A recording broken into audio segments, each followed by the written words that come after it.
Yo, what is up? What is up?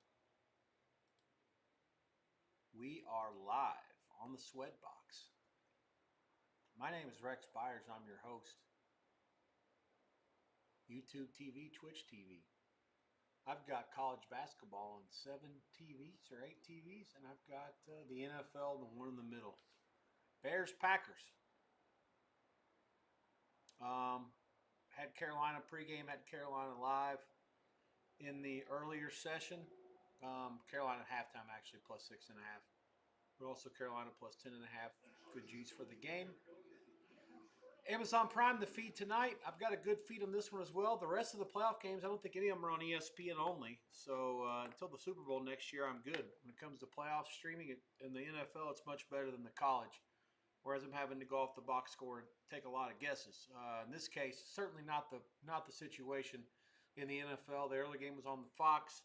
This game is on Amazon Prime tomorrow. Bills Jags at CBS at 10 a.m. Pacific, 1 Eastern. Niners Eagles on Big Fox at 1:30 Eastern. NBC has Chargers Patriots at 5:15. Sorry, these are Pacific times, not Eastern. 8:15 Pacific. Texans Steelers, ESPN, ABC on Monday. All those games will be available on the antenna for me. This Prime stream feed is a little behind, but not much. I'm ahead of most of you guys are on the same speed. So be glad to talk about it live, look into live options, and get involved. Really busy day, 140 college basketball games on the board. I've had my head on a swivel watching a lot of those in addition to the early playoff game. Again, going into this one, I have no opinion pregame at all. I make Green Bay 1 and 46.5. And that's exactly what it's going to close. So nothing to it. We'll see how things play out. This is the third time these teams have played in 5 weeks. Hard to know whether that's better or worse for a total.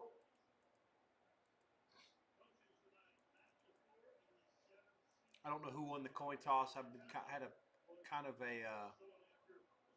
They still haven't tossed it yet, or maybe they have. Soldier Field, absolutely. It's a pandemonium there. 33 degrees, wind chill of 17. The wind gusts are up to 15 to 20 miles an hour. But no snow, only cloudy.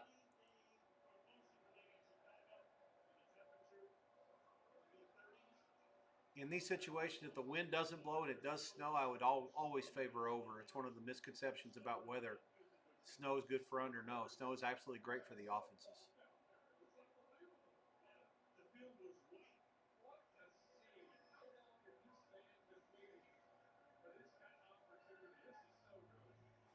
Welcome into the Sweatbox. I'm going to hang out at least through the half. We'll see how things play out. I should say that if it's 24-0, I'm going to tap out. But if not, and again, I don't have any opinion. I'm just so anti both these teams. It's really unfortunate that one of them has to actually move on. But there's the good news. Whoever wins this one, I'll definitely be against in the next round. Neither one of them belong here to begin with. The Bears, much like New England, I'm very down on just because mostly their schedule and the luck over anything else. And if the Bears win this game, I won't be surprised because they execute better than the Packers at a lot of things, and they're certainly going to have a better coach.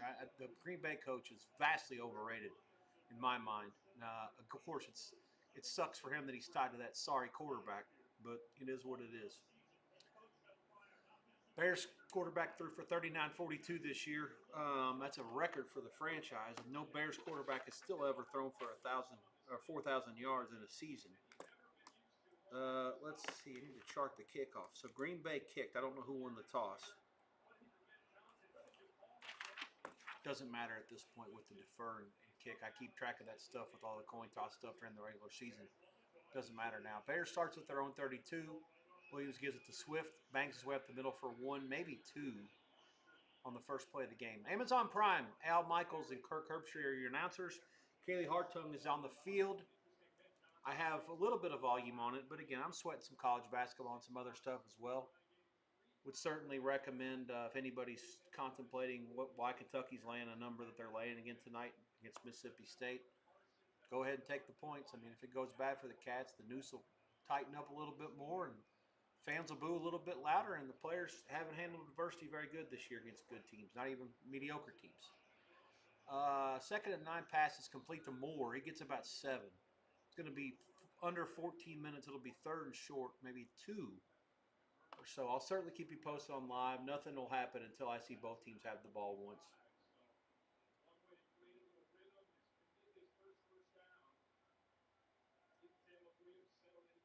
I'm trying to keep an eye on all the stuff. So Odds Logic added these sharp plays into their thing, which I need to take that out of there. It takes up way too much space on the side. I don't need it. I don't care about it. 3rd and 3, Bears at their own 39. 4-3 for the Pack. They rushed only the 4. It's fired over the middle and complete. That's Burden, the Missouri rookie, for a gain of about 6. First down, Bears, and the fans roar their approval.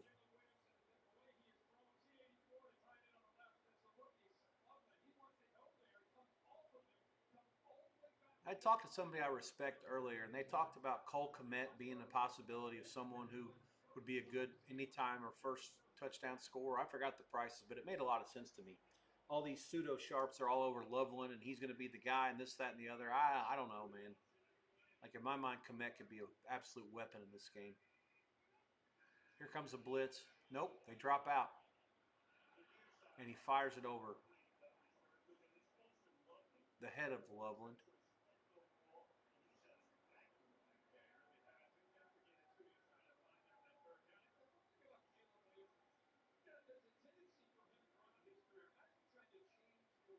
One thing that's happened today in the college hoops, it's kind of weird. There haven't really been any comebacks. I think every team that's been ahead at some point, by a comfortable amount, they gave up a run and then they just came back and won, or they found a way to win it. The only exception would be who trailed by 16? It was Nebraska. They trailed by 16 and Bloomington came back and beat Indiana in the second half. That was a great win. They're still undefeated overall. But all the other teams that got out to decent-sized leads, it was kind of a seesaw game back and forth with the favorite pretty much got there. Wisconsin-Michigan, I think, maybe was a situation where Michigan was laying a number. Well, they were laying a big number, and they got beat outright. And they might have been ahead by a bunch. But I know Wisconsin got on a really hot streak and took a lead by a bunch. 3rd and 8, great call. Burden catches it out to the 41 of Green Bay, first down. We'll go inside of 12 minutes to go in the first half. That's a great overload to the left by the Bears. They just outnumbered them. Tripped left. Just a quick screen. And the Packers didn't have enough guys over there.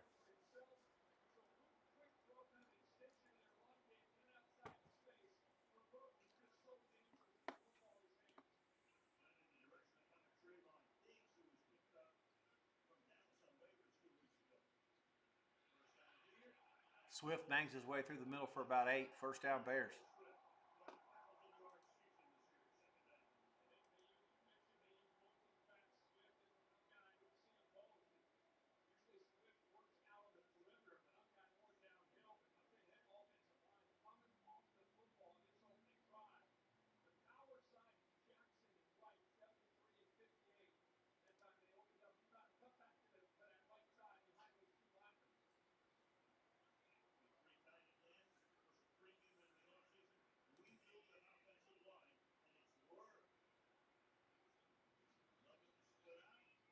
Trick play, Bears.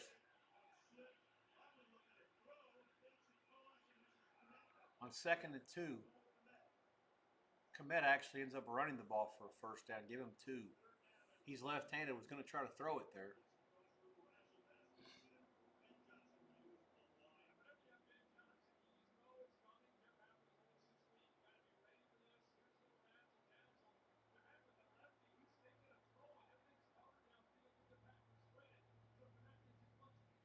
I give him only 1. Sorry, it's 3rd and less than 1, so he only gets 1 officially. Bears go jumbo. Give us to the back. He bangs it through the middle. First down, Bears.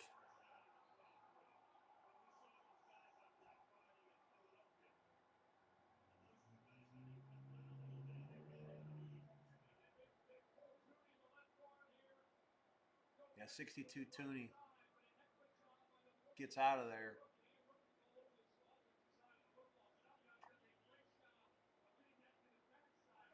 Who's that, Manon guy? Clock moves inside of 9:45 to go in the half. Pack showing blitz, and that ain't going to work. Burden gets it in the backfield, and they get in for a loss of about 6. Clemson wins at Notre Dame. 11-game winning streak on the road in conference play. Houston has won 16 away from home. That's Clemson's 11 in a row is the second longest streak in the country. I can't read their record. My eyes sucked, and they got Clemson's in orange on white. That doesn't help. 3-0 in the league. 14-3 maybe. Notre Dame 10-6 at the loss. And now ESPN2 goes into gymnastics, or ESPN2, which I will dutifully fix when I get a little time here. 3rd down. Bears another stop there for the Pack. It's 3rd and 12 now. Short game. 8:45 to go in the quarter. Great start for those who are involved with under in this game. That's what I should have had. I don't like either one of these fucking teams, and the reason why is because both their offenses are kind of trash. I was a little bit scared just for the fact that they're playing each other 3 times in 6 weeks. Like the offenses have all this time to prepare, maybe fix some things off these 2 unders that they played earlier this season. Williams just throws complete first down to Bears. Wow. So soft, that coverage. DJ Moore catches it. The man who was traded in the Bryce Young deal is in his 3rd year in Chicago, and he's moved it. The Bears now have it at the 14. They're trying to play fast. Clock will move down to 8 minutes at the snap. Packing a 4-3. Williams back. A lot of short concepts here. He fires it in the end zone. Wow. Odunze was there, but it was over his head. So, 2nd and 10, 7:56 mark at around the 15.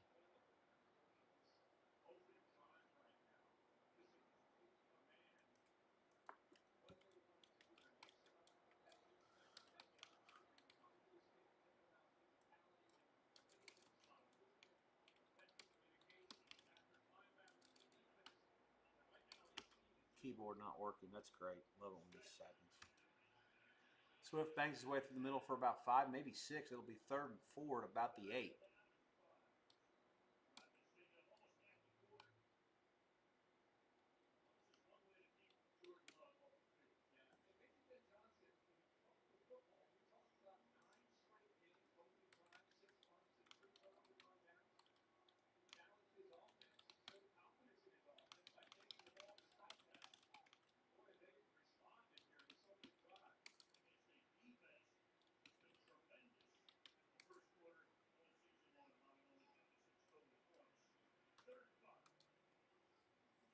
Third and 5 at the 9.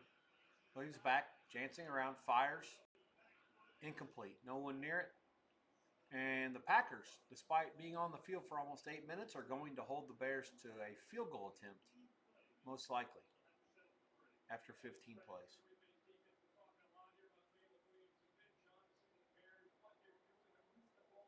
Excellent work on both ends. Great start of a chess match, and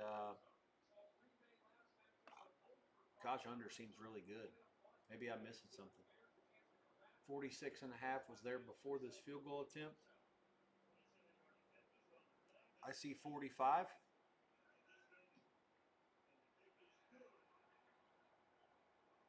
I don't like Love. I saw this, and the Bears were semi-fortunate to get a couple of these first downs to begin with. I think I'm going to take a shot at under. One of the rare times that I want to get involved live before I do, before I see both teams get the ball. I just don't see how the Packers are going to do much in this mess. There's a little bit of wind. There's a little bit of wind chill. Let me see if I got something here going on. This is a friend of mine who has an opinion here.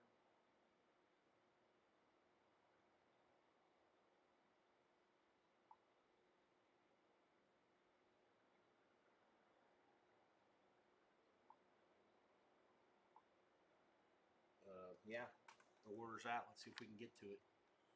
45, the number. The Bears are laying 1 and 2 minus money, which I find to be curious as well, given that they got 3 on the first drive. I mean, how can the live total still be 45 when the game was 46.5 at close? It took forever to get down the field. They only got a field goal, and now this is the score. Like I don't get it. So I think we're in. I'm just waiting on the confirmation.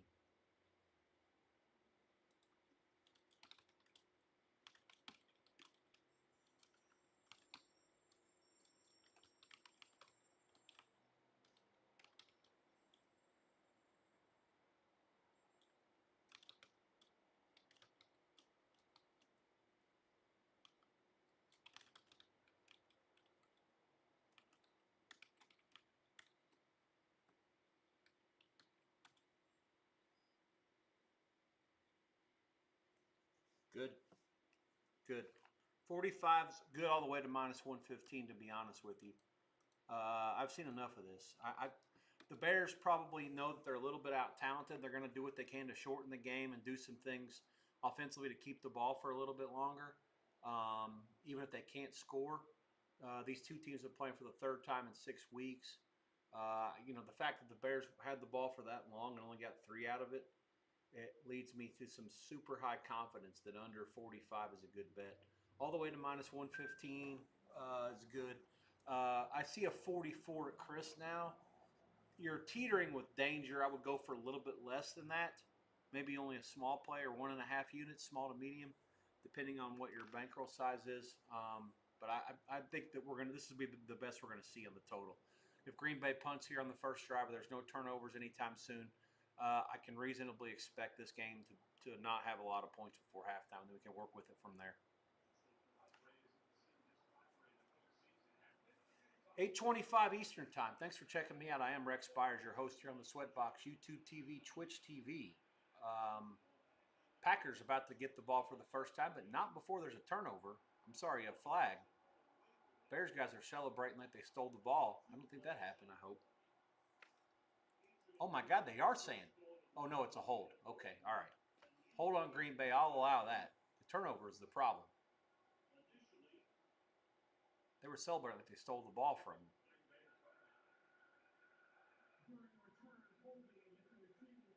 Okay, I'm good with that.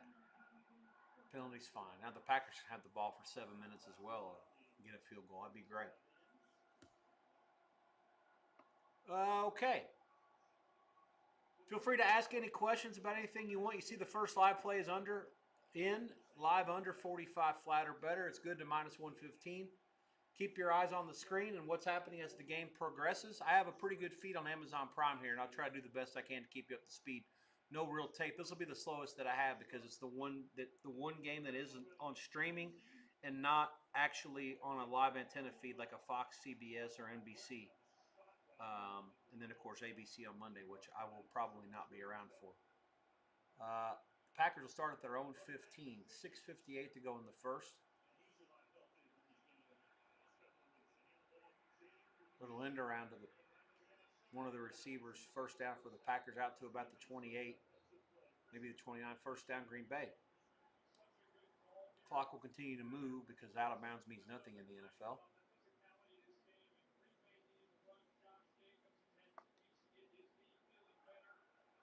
Jacobs has been on the bench. Yeah, they went play fake there and jet. Good concepts.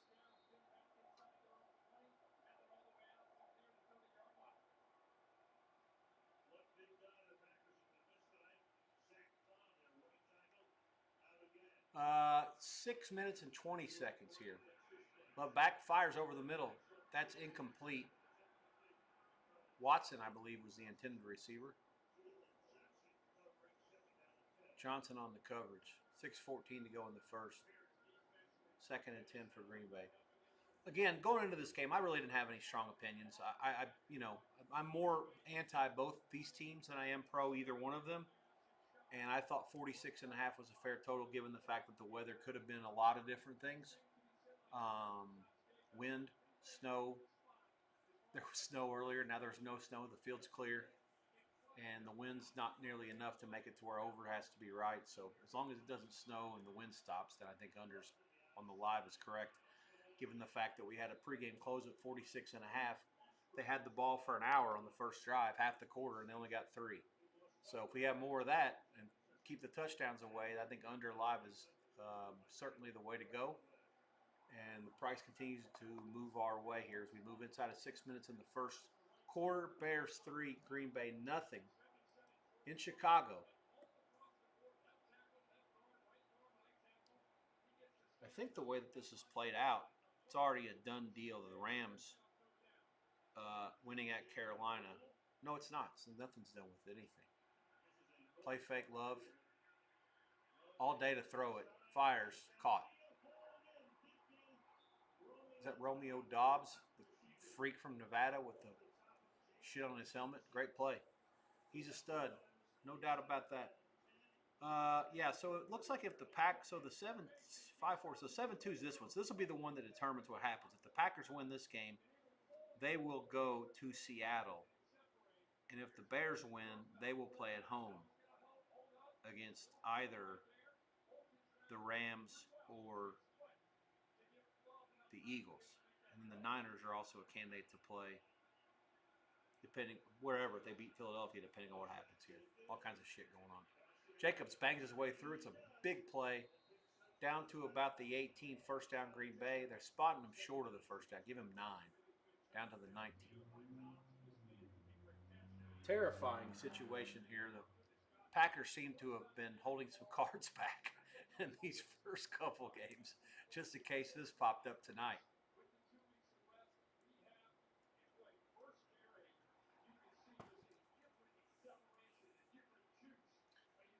Second and less than a yard for Green Bay. They're in the red zone. Come on, Bears. Let's stiffen up here. Give me some equity on this under. Give them about 6, 5 at least for Jacobs. Another runoff left tackle for a first down. Packers 9-7-1 have lost 4 in a row.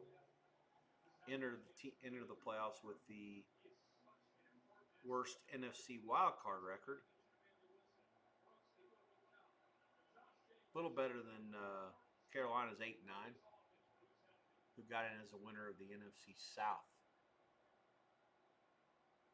Motion right. Bears are showing blitz from the right edge. They called it. They pick it up. Jacobs breaks a tackle, bangs his way down to the 10.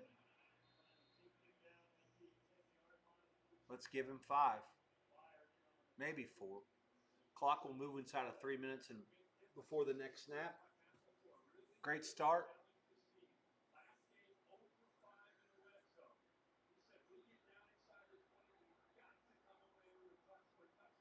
I don't need that. I want them to go down inside the 20, kick a bunch of field goals. These two shit teams deserve a bunch of field goals with each other. Keep the scoring to a minimum here at the start, at the very least.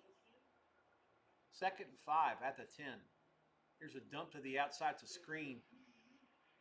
Nice play by the Bears to pick it up. They only get about 3.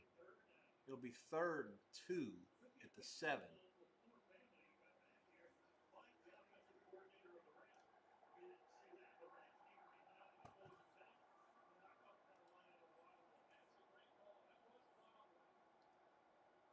Clock will move inside of 2:30, 2:25 to go. 3rd and 2, Green Bay. Crowd is at a fever pitch at Soldier Field. Very little green in there. The Packers usually travel well. The Bears aren't having that shit tonight. Here we go. Big formation, jumbo. Play fake. Love rolls right. Fires to the back, complete. And he's in. It's Watson. Touchdown Packers. 2:06 to go in the first. Great start by Green Bay. Well, that shit ain't no good is what I've always said. 9 plays, 85 yards, 4:56 off the clock. Let's hope that we got these opening drive scripted shit out of the way. We can start to calm down and see some defense after this. I'm curious to see what the number is going to come. It looks like it may be close to what it was, just based on the simple fact there was that much time off the clock. Packers will have an extra point away from taking the lead.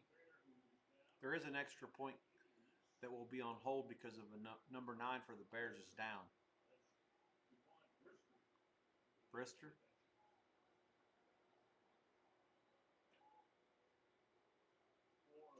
fairly significant. 21 tackles and 4 picks this year.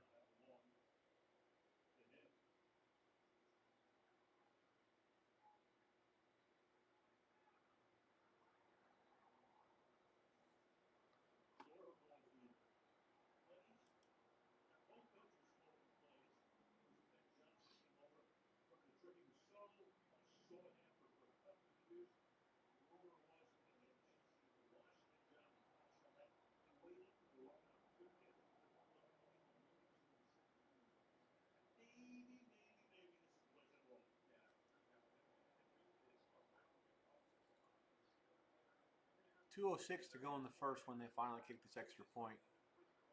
9 is up for the Bears. Brisker walking off on his own power, which is good. Totals now up to 48. 2.5 under minus 160. Sorry, Packers 2.5 lay 160. I don't know why they would use that. Just use 3 minus a little bit, or 3.5 dog a little bit.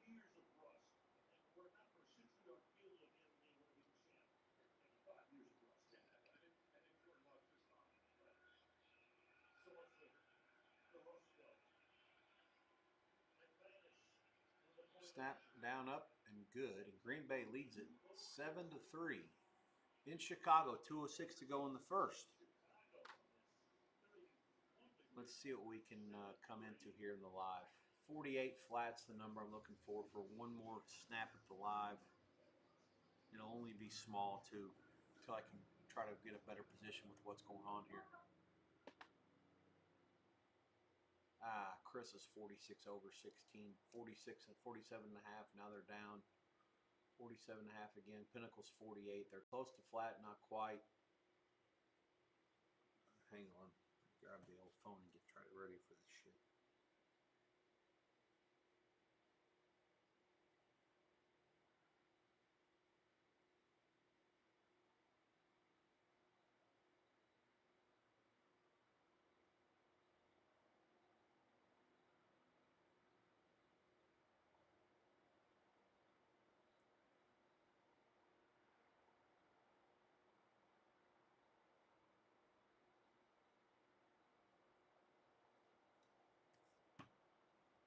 Shit. 47.5 under, 47 under a bunch. Pinnacle's 48 flat.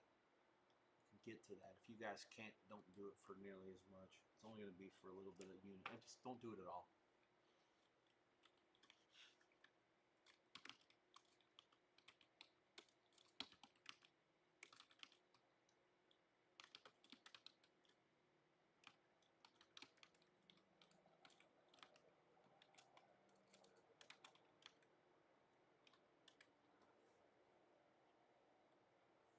In. Yeah.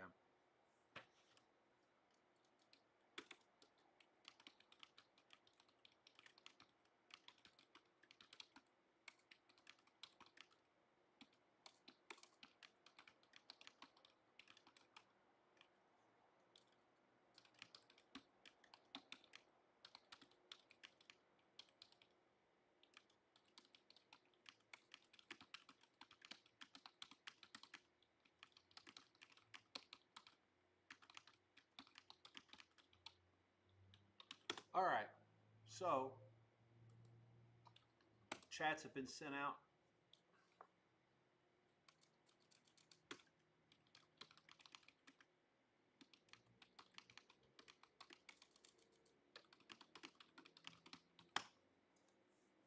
On YouTube and Twitch, 8:37 p.m. Eastern Time, 5:37 on the West Coast.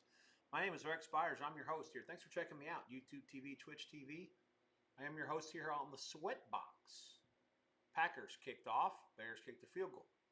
Bears kicked off after the field goal. Packers scored a touchdown. That's where we stand. The clock will start at 2:01 left in the first quarter after the Bears return the kickoff to their own 31. That's where they'll start this drive.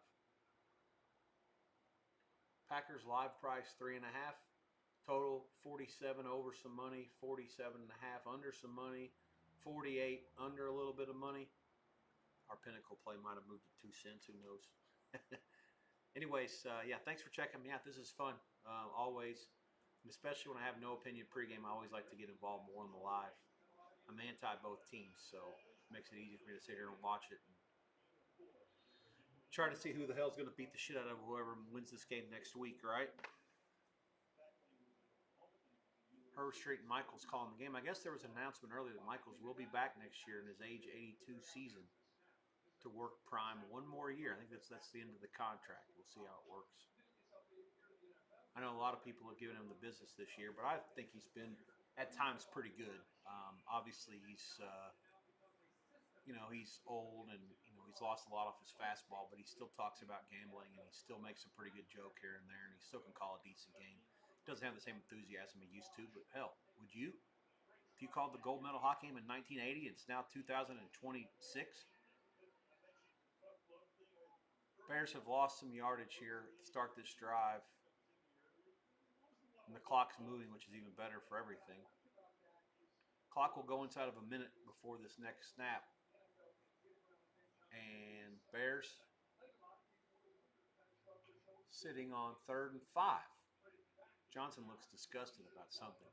They want to stay ahead of the sticks, obviously, on 3rd and 5. That's not staying ahead of the sticks against this team. Packers have everybody up front. They're only bringing 4. Williams rolls left, rolls right, fires complete to Moore, but it's only a 2-yard gain, and the Bears are going to have to punt it. They may go 4th and 2, a long 2, and the offense stays on the field for now. I'm guessing they're going to try to draw them off before the end of the quarter. There's only a 2-second difference between play clock and game clock. I could be wrong. Let's see. They have one in the backfield. They have a jumbo formation. One receiver to each side. Tight end 84, Loveland's in motion to the right. The left defensive end did kind of jump, but he got back and they didn't snap it. So that's it. End of the quarter. 4th and 2. And the Bears are almost for surely going to punt. Coming out, Green Bay 7, Chicago 3 at the end of 1. Live line coming shortly.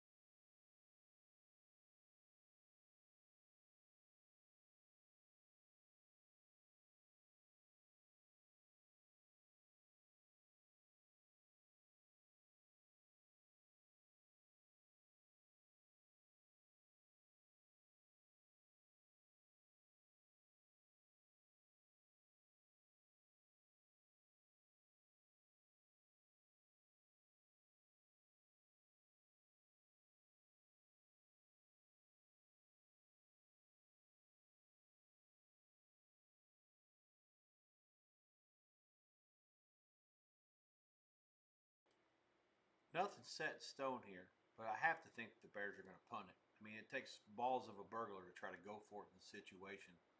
I would be very surprised if they do. Packers are laying. Well, the books aren't surprised either. They're making it 3.5 minus a bunch of money, or 4. There's a 4.5 out there in town as well.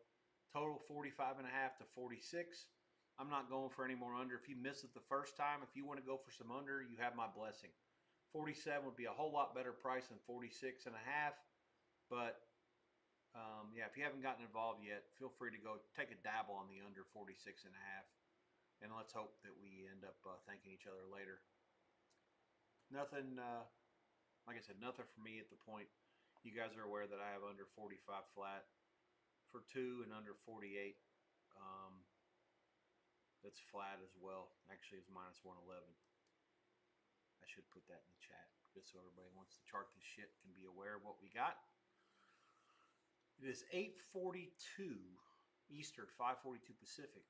I am here at my condominium / office in Las Vegas, and I am coming to you live on the Sweatbox, YouTube TV, and Twitch TV. Thanks a lot for checking me out. I do appreciate you.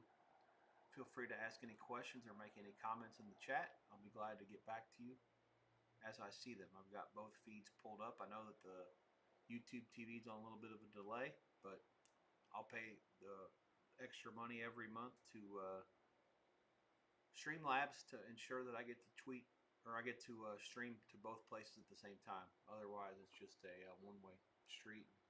There seems to be far more interest still at this point in time from my friends that watch YouTube back home and elsewhere than there is anywhere else. So, got to stick with both until we build this thing up a little bit. Let's work together and make that happen. All right, 4th and 2. The Bears, surprisingly, are keeping their offense out there. I shouldn't say that so much. The coach is so good. Their team's so bad, and they won 11 games. They are in the shotgun. Back is offset to the right, trips to the left. Packers showing a blitzer coming from the right. He does come. Left tackle picks him up, fires over the middle, complete. First down, great read by the Bears. Moore catches it at the Green Bay 45, and they'll have a first down and move the sticks. 16 on the play for the Bears. Just a really, really good read altogether. They saw that blitzer coming, and the left tackle 75 picked him right up. They threw into the blitz.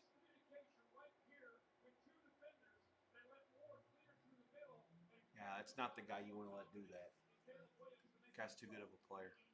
Williams gives to Swift. He tries to get outside. He gets about 3. Bring him down.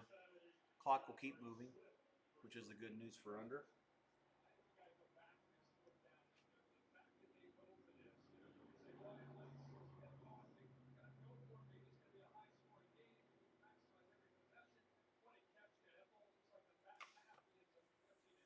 All right.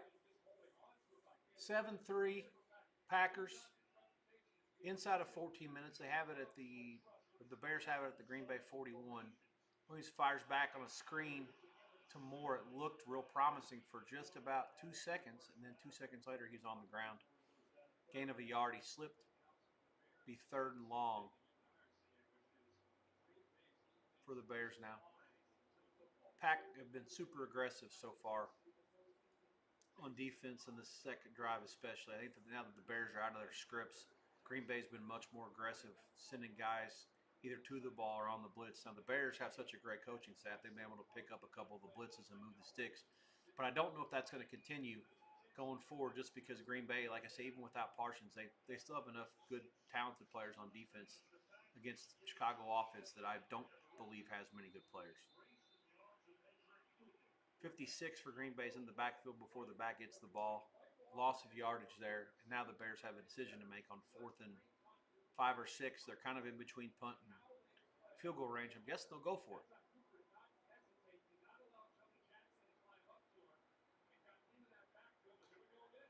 All right, so at the 40, yeah, certainly Santos' field goal range is about like 51 yards at the most. So they're not close for him, and they're not going to punt it from here. All right, heavy package here. The Bears are trips left now. The back is offset to the right again. He's checking to something. Odunze's by himself on the right. Packers blitz. They send a 5th guy through the middle. Fires. Nowhere near anybody. It's intercepted. Best result for the Bears as it turns into an arm punt. Packers will take over on their own 12, which works out for my under as well. 12:23 to go in the first half. 7-3 Green Bay. We'll have a live price here in the next 20 seconds or so.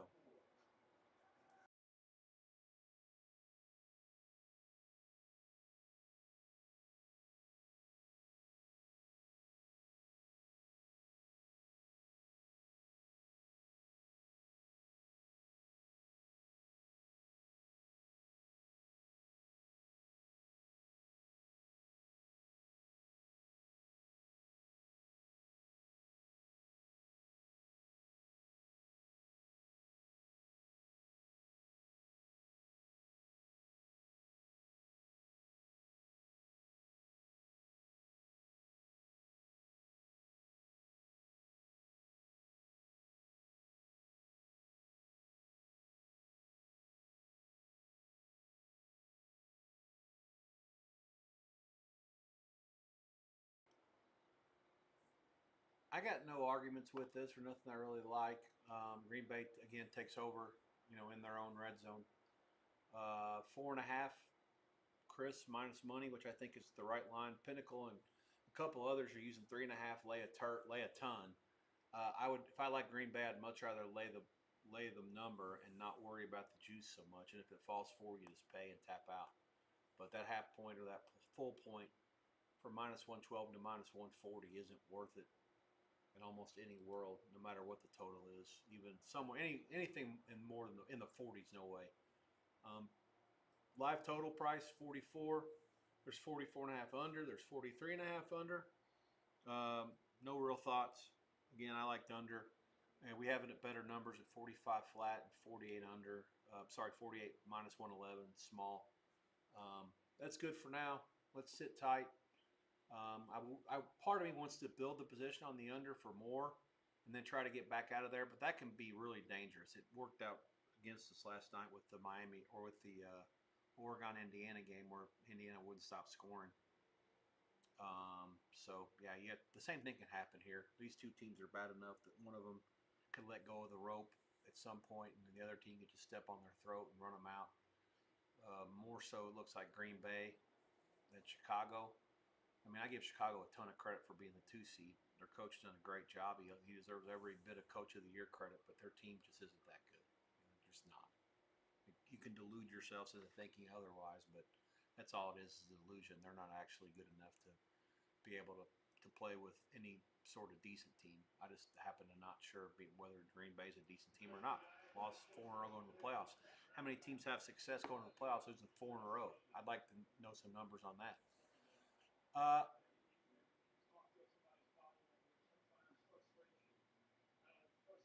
Wonder what somebody made a mistake there. He was not mad at himself. Now it's woosah. 7-yard carry for Jacobs on first down. The clock will move inside of 12 minutes to go in the half. It sure would be nice if the Packers could move it for a little bit and then decide they want to go ahead and punt it away. That'd be great. Wow. Jacobs bangs his way through all the way out to the 34. Give him about 12. And this is going to be a game where if Jacobs can stay healthy, he might go flying over 100 yards. Yeah, the Bears don't have enough guys in the box to match up here. Just a complete mismatch, and the Packer offensive line picked up everything. Both guards were fucking immaculate on that play. All right. At the 33, play fake, 5-man rush. They got him. He throws it. I don't know. Love's saying it's incomplete. The ref's going to say it's incomplete. He's very lucky to have gotten rid of it and had it close enough to a receiver to where there's no penalty. 11:04 to go in the second and 10 for the Pack. We have a Bear defensive lineman that's down. 94 Booker, the right end. He's the one that got there first. Is he the one that's down? I don't know who's down.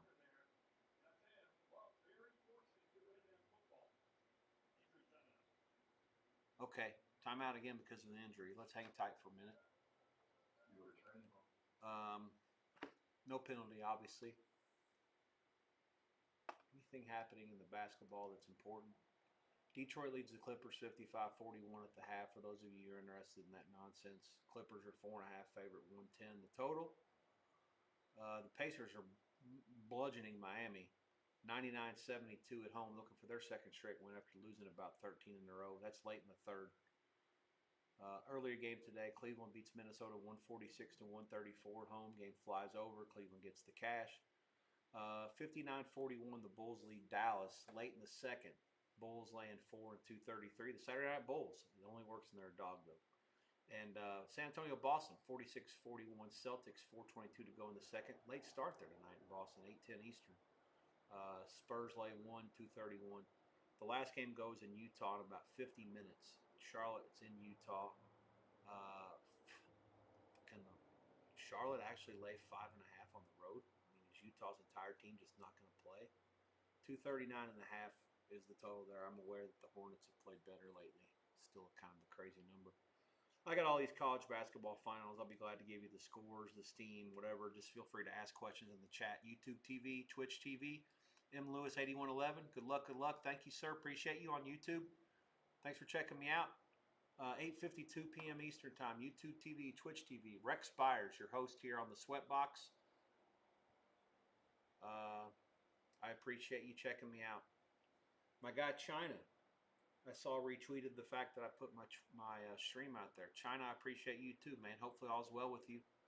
I always enjoy our interactions in person. We talked for a bit at Bet Bash last year, and certainly I'm aware of your opinions on a lot of things, and I get a good chuckle out of some of them, whether I agree or not. So yeah, anybody that's familiar with China and hangs out with them or talks to him before, he's certainly quite a character. And yeah, like I like some people, it's not. Some people are not for other people, and vice versa. Like I don't even know. Like I feel like he's an East guy or a Northeast guy, and he has certain opinions that I have a lot of friends from up there that have the same opinions. So I'm like not even surprised by it. It's like all right, that's how all you people think. It's how you people operate. It's great. It's just a totally different world up there. All right. So let's see. The live price here is this bear. The 53 for the Bears is the one that's going under the cart. Live price is the Packers 5.5, 5 minus money. The total is down to 43.5, 44 flat at Chris. They've been running it high. Pinnacle's 44.5 under 29. So we'll see. Nothing right now here. Second and 10, 11:04 to go in the second. I'm going to try to find a spot. Maybe if we can keep this game at 7-3 for a bit longer, we try a little over. Not a lot, but a little bit to get out of some of the 45 spot that we're in. But I'd like to get anything less than 41 and give myself a good spot to work with. And I won't do it unless I feel like I have an edge. Remember, every one of these live bets is independent of the other. You're not doing something to just scalp yourself all day or to scalp the books. You're trying to find an edge that you have and can use to your advantage at all times. And if you can't, you're not making a plus EV bet. You're making a negative EV bet. Don't hedge just to hedge. All right, lecture over. 11:04 to go. Second and 10 pack. Shotgun, backs to both sides. 2 to the right. Tight ends offset to the left. Fake the draw. Plenty of time for Love. Thinks about scrambling. Fires it wide open. Caught. That's the rookie from Texas, who's the fastest player the Packers have ever had, and the first guy to ever wear number 0 for Green Bay. Trivia question for your friends at the bar. About a 30-yard gain. Good job by Love to be patient with this. They're in man. He just was able to give him enough time to get separation. There was nearly nobody near him.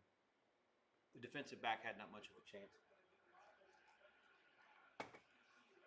Clock will move inside of 10:30 before this snap.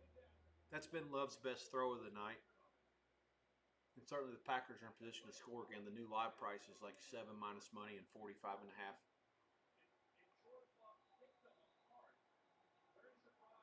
One of 2 wide receivers drafted in the first round of the draft since 2018 not to score a touchdown as a rookie. I don't think that does a fair analysis about his ability to have contributed this year. His speed blows the top off the defenses, and if they put him out there by himself, he's almost for sure going to have someone that's bracketing him coverage-wise. He's going to have if it's man covers, they're going to roll the safety over to him and create some advantages elsewhere. So that's sort of unfair in terms of like saying, well, this guy's not really worth. He got drafted in the first round, scored a touchdown. He could still play. Let's not get us wrong. I mean, speed matters. It kills. 3-yard gain there on first down. The clock was inside of 10 minutes now. 23 in the backfield for the Packers. Now Love drops back, and he's going to scramble, and they got him. Loss of a yard. Tries to get out of there. Two Bears got him before he got going. Louis Bueno for the total. Let's keep this thing to a field goal attempt or nothing else. 3rd and 8. Booker 94 for the Bears. He beats the chip of the tight end, and then he comes in, and the left tackle just totally ignored him.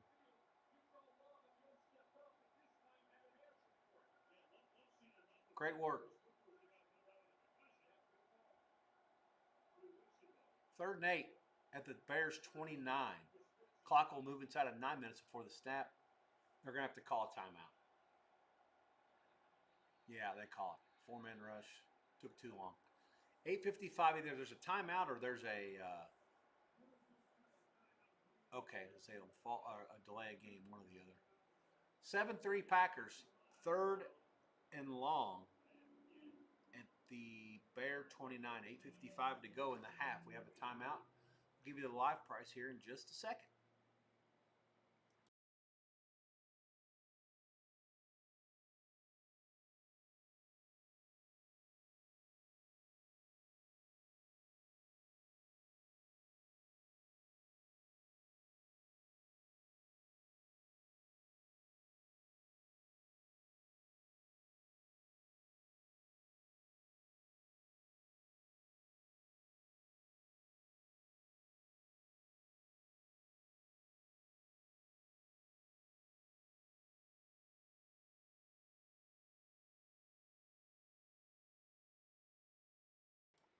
They didn't fuck around much with this one. 8:50 to go, 3rd and 8. There's a complete pass for a first down for the Packers. That's Doves again. He's a real problem when he's healthy and when him and Love have good chemistry. As much as I'm anti-Green Bay, I'm very pro 87. I love that guy Navarino. He's an absolute animal. That's a great route. That's a great throw. That's a great catch. It's great everything. I could say all the shit I want to about not liking the quarterback for the Packers, but he can make some throws that some people just can't. He's been good tonight. 6 for 8, 98 yards and a touchdown. They have it at the Bears 19 now. Clock will move inside of 8:15 to go. Here's a run. Jacobs bangs his way for only a yard off the left tackle. 90 for the Bears. It was right there in his ass before he could get going.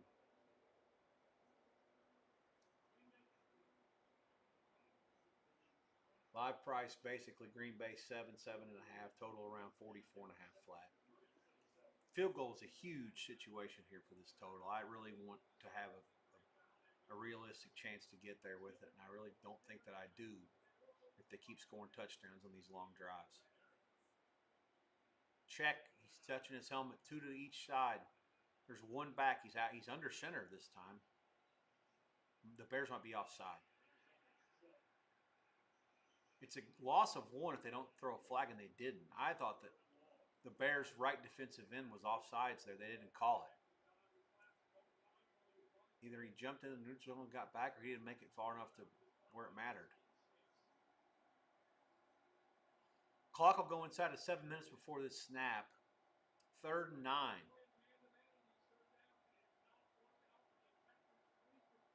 Green Bay 3 for 3 on 3rd down. But this is the longest one they've had. Most of them have been shorter. 5 wide. Nobody in the backfield. Gun. Bears in a 4-man rush. They drop. A couple of backers are out. Lob. Caught. Touchdown. Fuck! And how can that be that easy? What the fuck are they doing back there in a 4-2-5? There's nobody to cover this guy. Just runs by himself.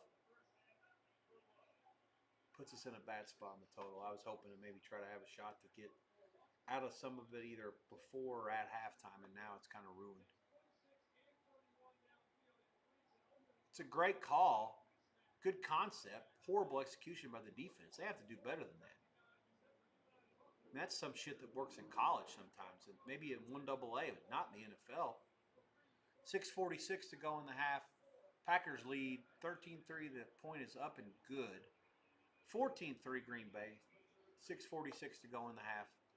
There will be a commercial now, and I will be back in 30 seconds with a live price and a couple of thoughts. I'm going to chat with a couple of buddies here. Give me a second.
Can't wait until YouTube bans me from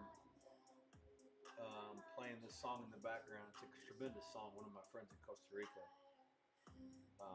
sent it to me a while back. It's like 2 minutes and 17 seconds. Feeling from Irias. Tremendous song. Live price 14-3 Packers, 6:46 to go in the second. And Packers are laying 8.5.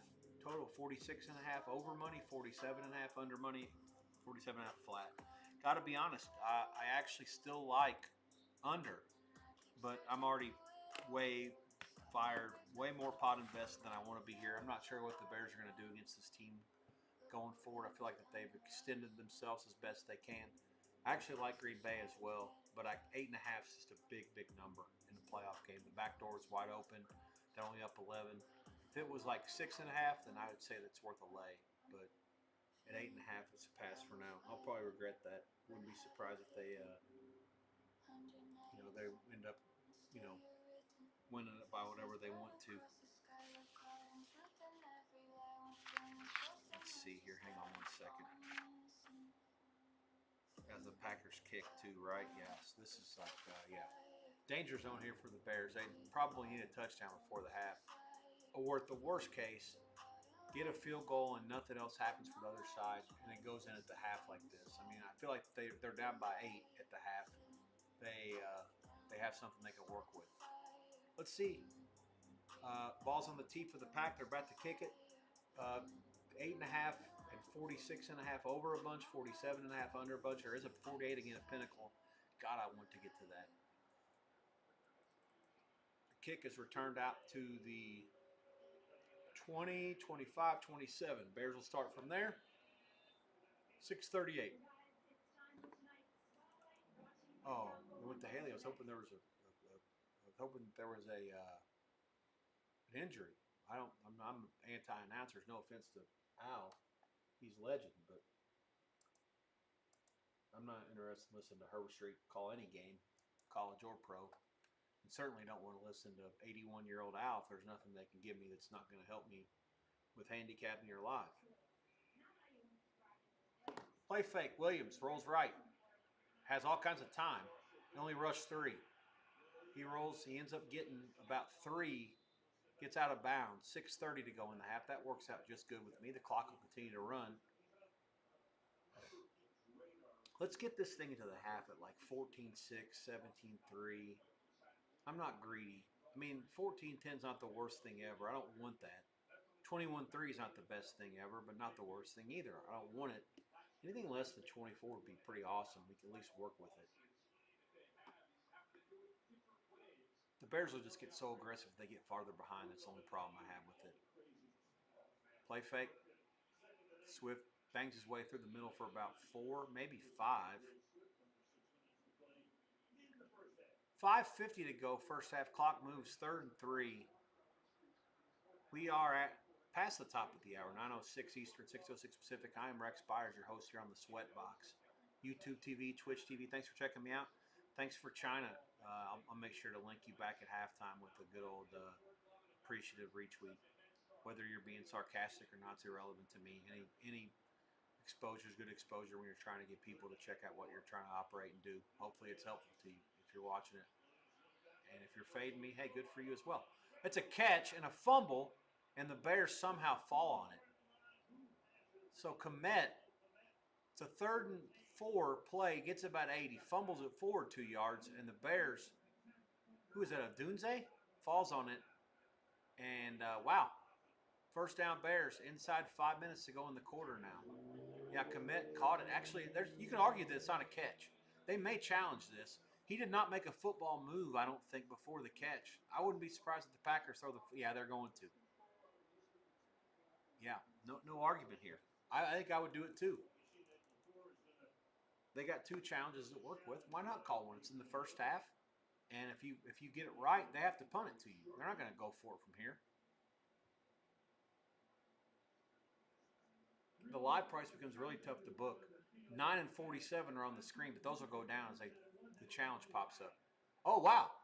Expedited review says incomplete. So, yeah, forget about it. Bears end up having to punt before they even get the drive started. Man, I don't know. After watching that replay, I feel like that they should have called it 1, 2. He never had possession. Yeah, good call.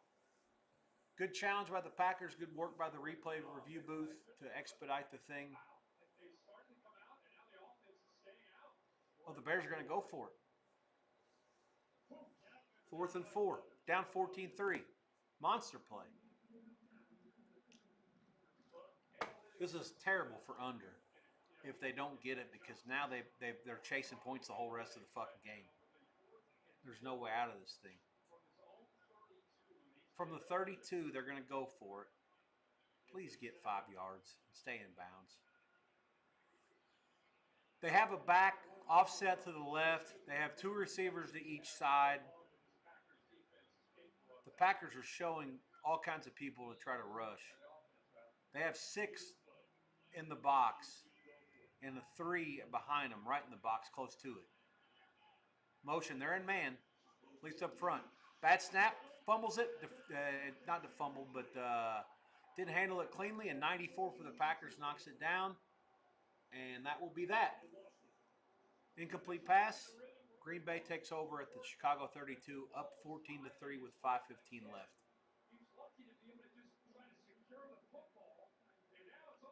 The 52 snap was no good. The play never had a chance. 50. So who is it? 50. The other 50 for the 56 for the Packers, not 94, deflected it.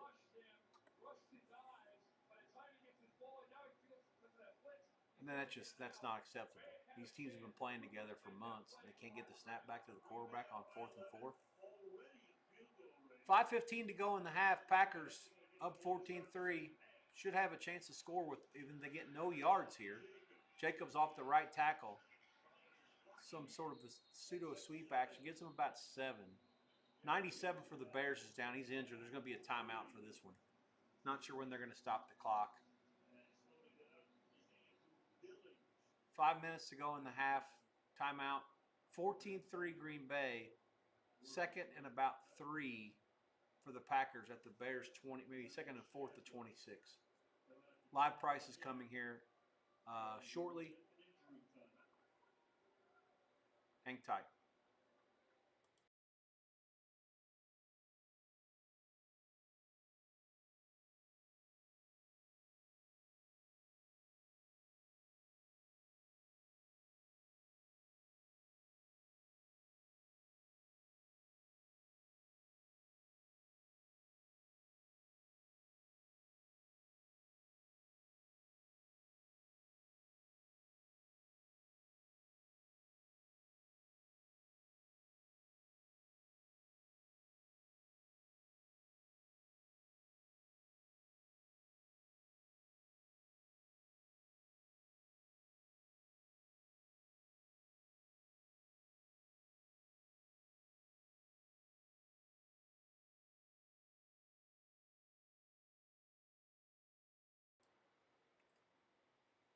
So, a couple things happen here. I'm watching some basketball as well.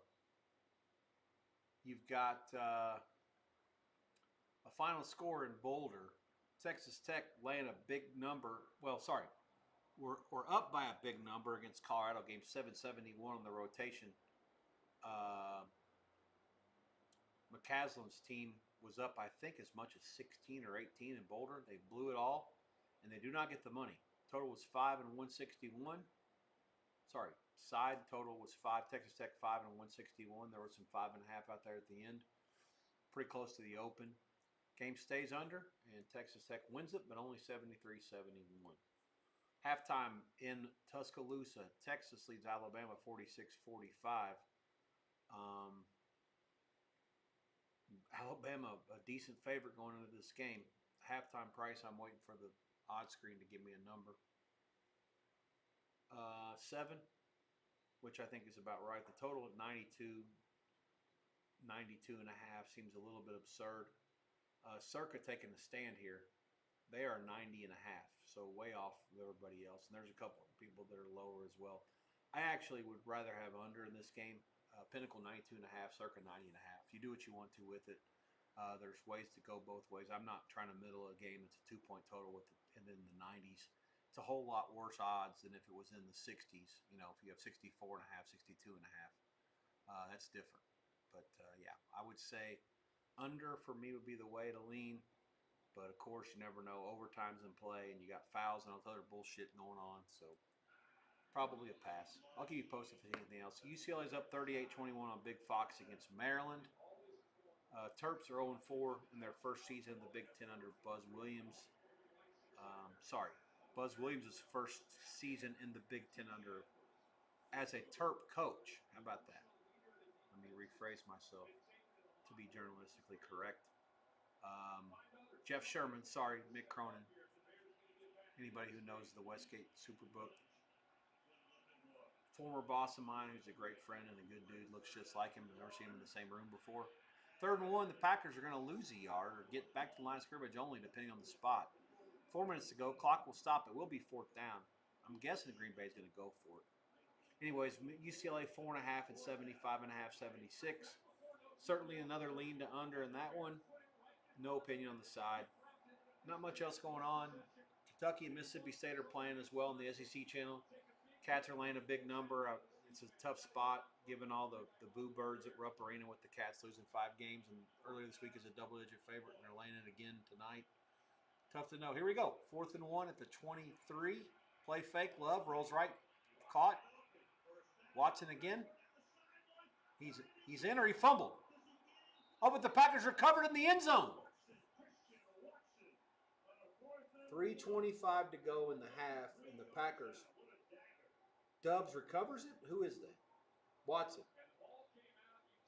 He did fumble it, and the Packers got it. Unfucking believable. Is that even allowed? I forgot the rules. Okay, the blue flag come out at the 1.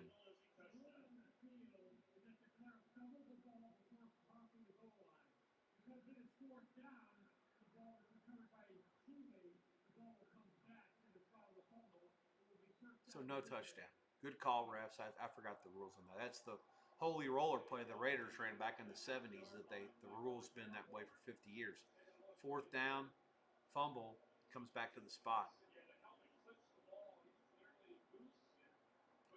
All the fucking Bears could have got it, man. What's 3 doing for the Bears? No.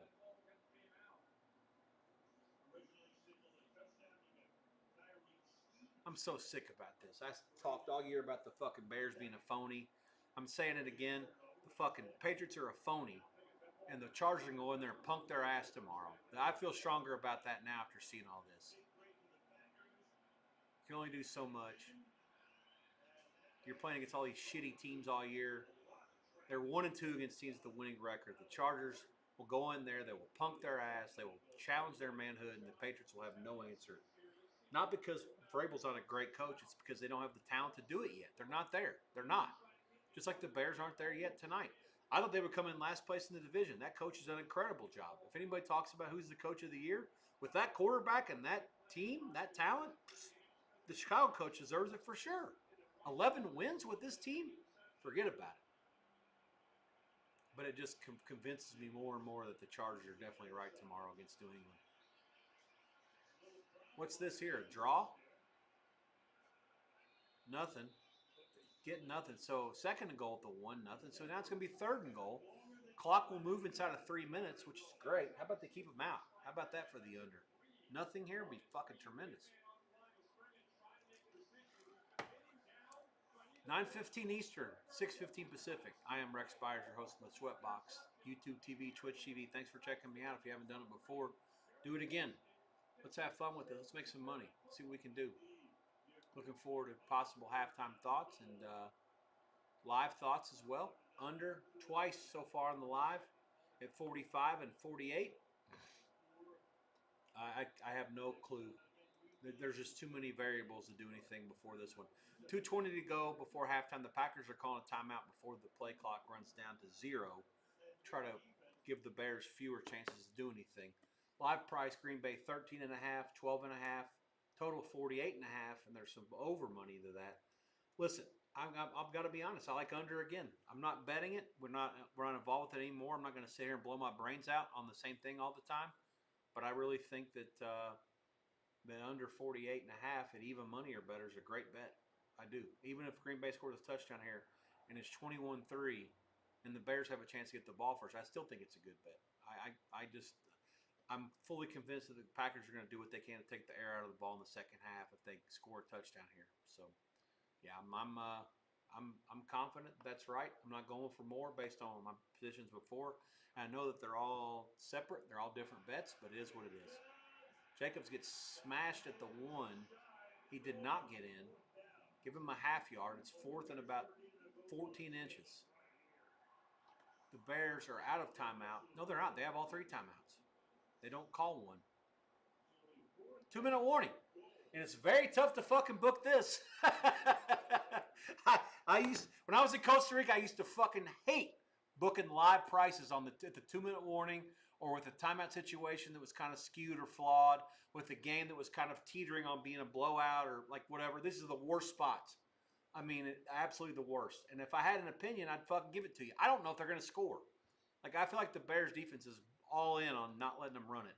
I'm guessing this is going to be a play fake pass, and they're going to roll him right, and they'll probably score. Part of me wants Green Bay, but I'm surely not going to fucking lay 13.5, 12.5, or whatever, because if it doesn't work out, they might even win the game, let alone cover. This is a huge momentum play.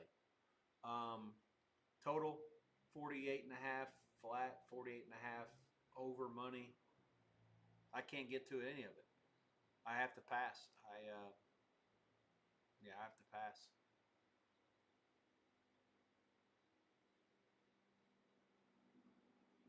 Utah State is playing against Boise State up in Idaho. Broncos have fallen out of favor with their coach this week. They're now 9-6. Leon Rice has talked about some of his disgust with what they've been up to, and it hasn't worked out well. Utah State's still 13-1, and they're up 20-9. In Boise was 20-6. 6 minutes in, so the Aggies trying to play themselves into a spot where they can win enough games in that league. They'll become a team that gets in the tournament no matter what happens out here in Las Vegas. In March, in the conference tournament, Jimmy Dykes and who's that? Carl Ravitch calling the game in Arkansas with Auburn, or who is that? No, Texas and Alabama and Tuscaloosa. I'll keep an eye on that one as well. Live prices 13.5 minus money, 14 dog money, 48.5 over and under money. I don't know. I mean, again, I'd still like under. Even if they score a touchdown here, the key is, I'm not going to do anything with it. If you don't do anything with it and nothing happens, then great. My 45.5 and 48 or 45 and 48s both have life.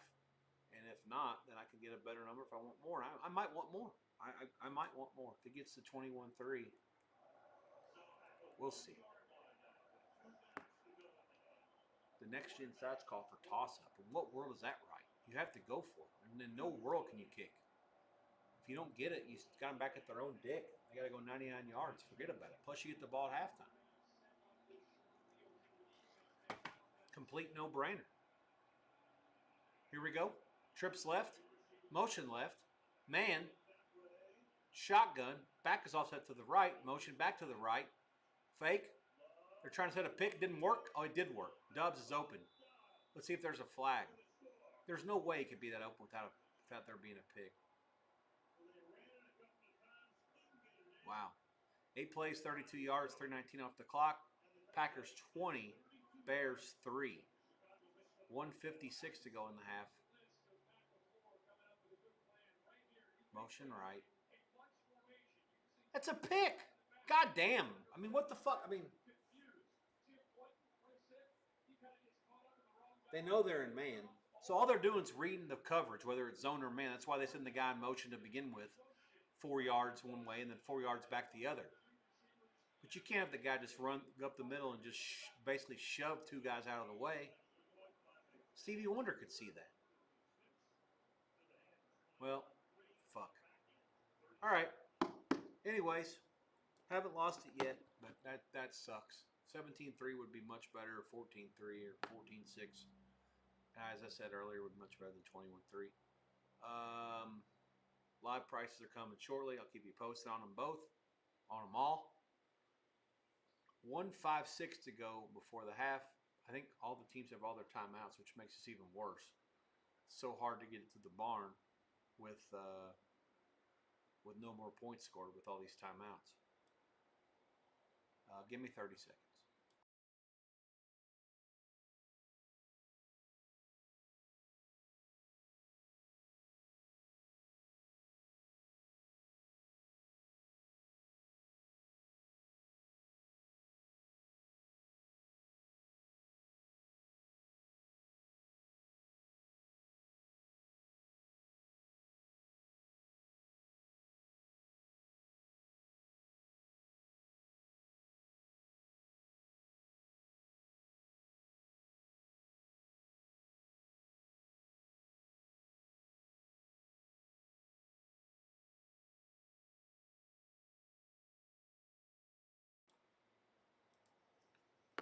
Ball's on the tee for the Packers, up 21-3. Pack did kick here. There's no live price, which I can't say I'm surprised by. Combining the fact that we're at the 2-minute warning, the halftime's coming up, and Green Bay gets the ball first, and it's turning into a bludgeoning.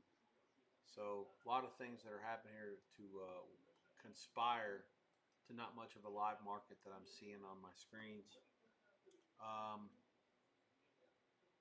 I have under 45 flat for 2 units, and I have under 48 small minus 111 for 1. Put it both on both the chats. You guys can see those things certainly there for public consumption. Earlier today, Carolina pregame, Carolina second half, both winners. Decent sized plays on both. Hell of a game. Bears are at their own 35. 154, way too much time. Jesus Christ. Caught. First down Bears into Green Bay territory. Stopped at the 43. Bears have all their timeouts left. Sure would be nice to find a way to hold them to a field goal. Santos is about 47-yard range. Live price Green Bay 14 and 51.5. Yeah, no, nothing to it. Gun, no huddle. Hit as he throws. That ball is almost intercepted. 118 to go. Second and 10. 56 for the Packers. Got his hands on it. Couldn't quite pull it in.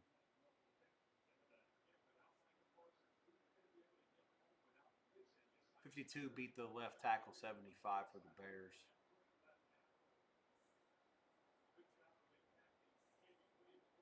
They had a good stunt also in the middle as well. They hit the guy on the arm, and the 90 made a play too. The Green Bay players are just better than Chicago's players. It's not like there's anything more to this. The Chicago coach is great, but their players aren't good enough. Clock moving. Incomplete to 84. It's Loveland. 3rd and 10. 1:15 to go in the half.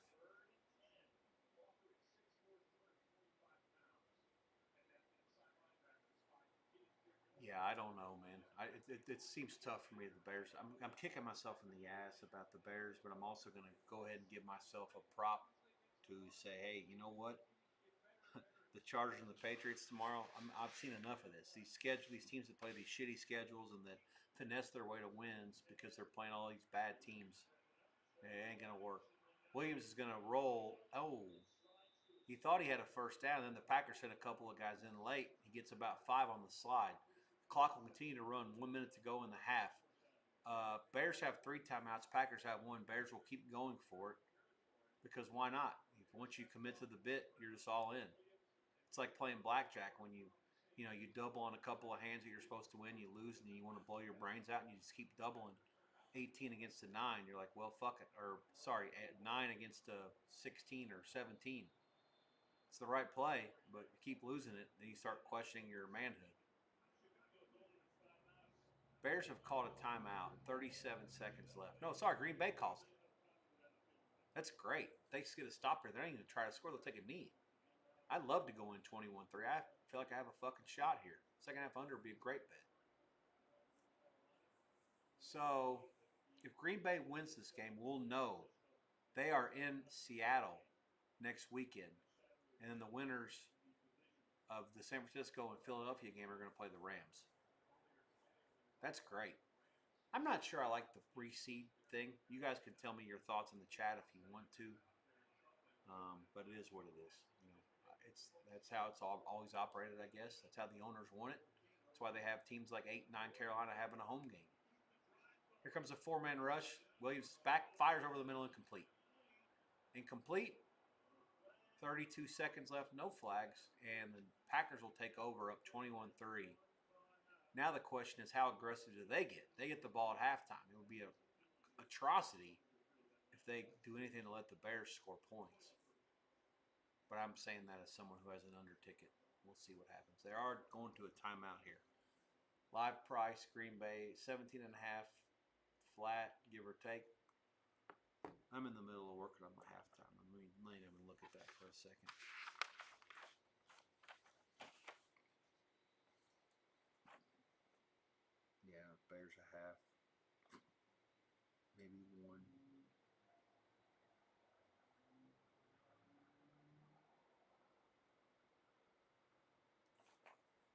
Yeah, assuming nothing happens here, Bears like 1.5.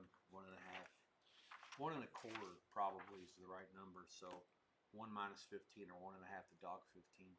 But I would never book it that way. I just put it up either the 1 or the 1.5 and let them bet how they want to. Usually 1.5 is better as a bookmaker because you don't want to sit there and write all these bets for ties. Somebody takes 1.5 with Green Bay, then you just go ahead and go to 1 and let them lay you the 1 and then go from there. And go back to 1.5 and play ping pong. That'll be the number or close to it, assuming nothing happens here.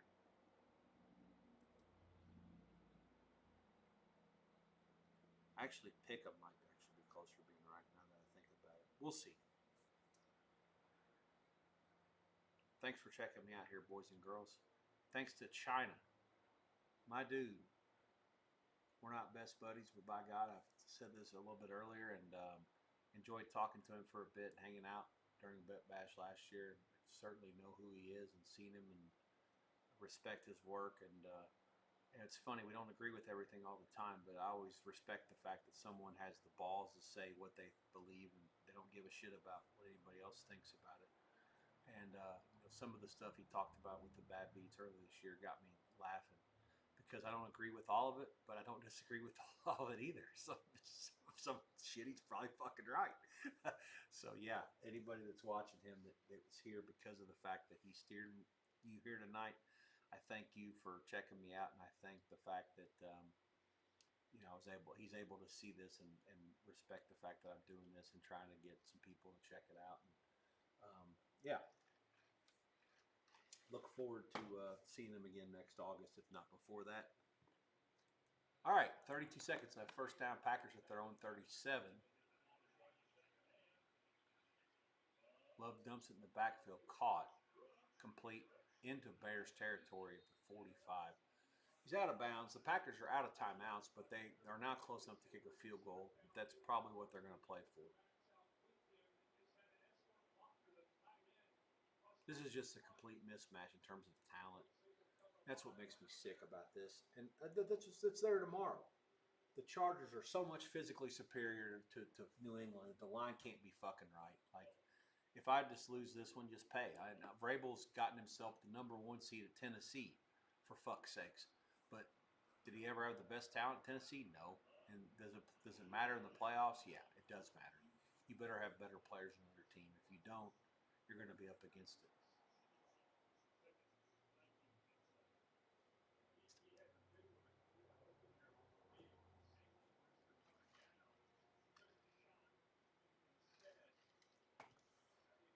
Packers threw an incomplete pass on first down. They went for took a shot to the X guy on the right side. One-on-one coverage. The safety was slow to get over. Overshot him, which I'm not a big Love guy, so I'm not surprised by that. One back to the right, gun. Two to each side. Love rolls. Gonna run it. Gonna get about 11. First down, out of bounds. Out of bounds. No timeouts left. 11 seconds left. They are in field goal range most likely at this point.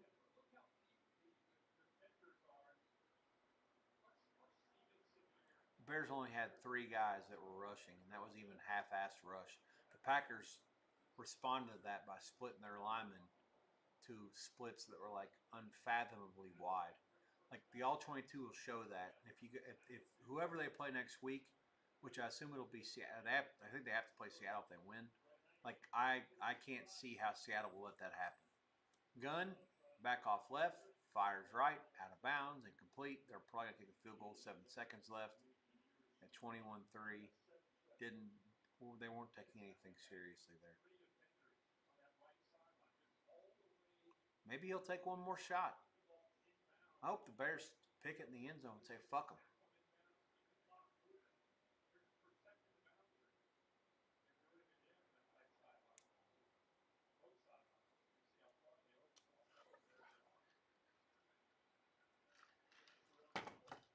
Seven seconds. This will be the last play of the half unless it's an incomplete pass.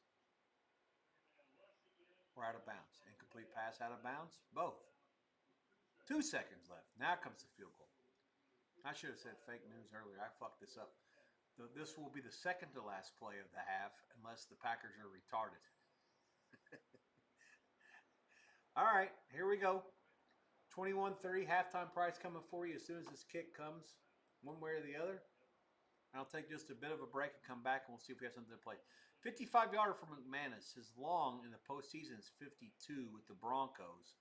That's a bit of an asterisk, as it says. If they have the win at their back, he'll make this. Timeout is called. The kick was good, but it's not good. Bears called timeout. I don't know if I like that or not. These timeouts like this, give them a second chance, but if they make it like he just did, now it kind of gets into his head. Like, man, fuck, I just made one for 55. Now I got to make another one? I don't even know, like, what's the situation. Like, okay, no, it's a 30-second timeout, buddy. You got to get back on the field. 21-3, last play of the first half. It'll actually affect a lot of my opinions about what I do with this halftime, given the fact that we have under 45 and under 48. I still think it's right, to be honest. Right hash, right-footed kicker, trying to play a little draw, snap down up, bangs it right through. No. Banana left, missed it. Fucking excellent. 21-3 at the break. Packers lead the Bears 21-3. Give me 90 seconds, and I'll come back with my thoughts, the actual halftime line. My thoughts on the number are pretty simple. I make the Bears a favorite, 1 point, and the total 23. So, yeah, I think we're in this thing with all this stuff. Let's see what the price comes as it comes in the next couple minutes, and we'll be back.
What's up, y'all?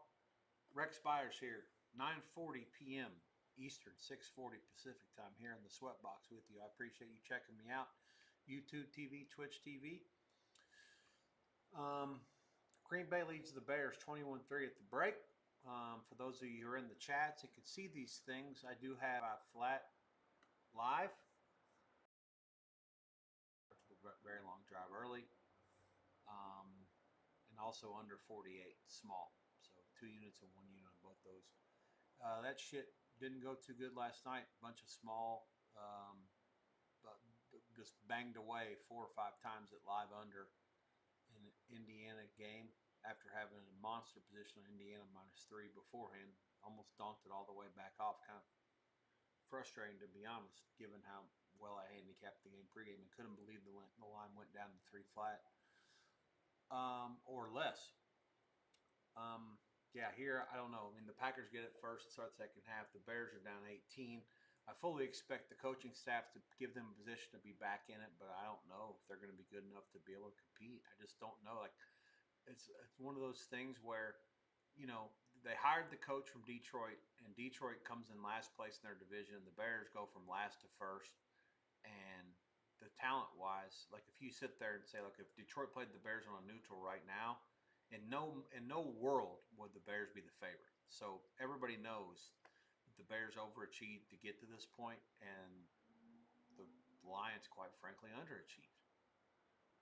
Love passer rating at one point in the first half was perfect, 7 to 9, 116, 13 yards per attempt. Again, that's not sustainable for someone like him. He's not good enough. But in this game against this team, certainly it is. I'm a little bit sick about not being involved with it before. I had a lean to the Chargers tomorrow against the Patriots. Now I love them. Not lean, I love. That's my favorite play of the whole day. The Patriots have played nobody. They're 1-2 against teams that have a 500 or better record, which nobody has 500. It's 8 and 9, so they're all 9 and 8 or better. 1-2. Just a complete, in my mind, a complete talent mismatch. Vrabel's done what he can with this team. May's done what he can with this team. They don't have enough good players, and the Chargers are going there and beat their ass tomorrow. I'll be very surprised if they don't. I will be streaming that one as well. Look forward to hanging out with you guys for that. Tomorrow's a long day. I'm gonna be around for the long haul, but not for one stream. It'll be Bills Jags early, and then we'll see how the thing plays itself out, and then just kind of play it by ear. Come back for Eagles and Niners after that on Big Fox, and then after that, Chargers Patriots. There could be 3 different streams, or if things are close and it's worth betting live and doing whatever, it could end up being a situation where I'm here the whole time and not gone at all. But I really don't know how I'm going to handle it yet. It'll be exciting to figure that out as it happens. But I did do there's a company that I do some freelance work for on the side, and I gave them 3 games, and they were all tomorrow's games, and they were all dogs. Bills, Niners, Clippers. Bills catching anything in Jacksonville seems absurd to me. Niners catching 6 against Philly seems absolutely preposterous. Like, I don't know in what world that's right, unless they know that Williams isn't playing and Johnson is. Those are the 2 most important offensive players for sure. Like, in what world can that line be 6? Like, how in the fuck can Philly with that offense against Niners coach can be that? I don't get it. And then the late game, the Chargers-Patriots again. I've seen enough tonight. I like the Chargers some at 3.5 before this, and then I reminded myself, listen, these teams that have finagled their way into the playoffs, they still stink. And at some point, these teams are going to let them in there, and they're going to bludgeon. They're going to punch them in the fucking face and knock them out. That's what's happened with Green Bay against the Bears tonight. And the Bears will get better. They have a great coach, but they're not any good. They don't belong in the playoffs. And the same thing's going to happen with the Patriots. The Chargers are going to go in there and punch them right in the fucking nose, and they'll knock them right out of the playoffs, and it won't even be competitive. Like, Chargers money line tomorrow, tremendous bet. Way better than the Eagle Niners money line, which, believe it or not, at some point earlier this week, those games were the same price. They were both 3.5 flat. Somehow the Niners are catching 6 now, which, again, that's ridiculous. I was really impressed with the effort from the Panthers today. And I'll tell you one thing: the Rams finding a way out of that to win it, they become extremely dangerous now because a lot of these teams in the playoffs, in all these sports, they have their scare. They have their spot where they weren't the best team or they might not have gotten through. They did.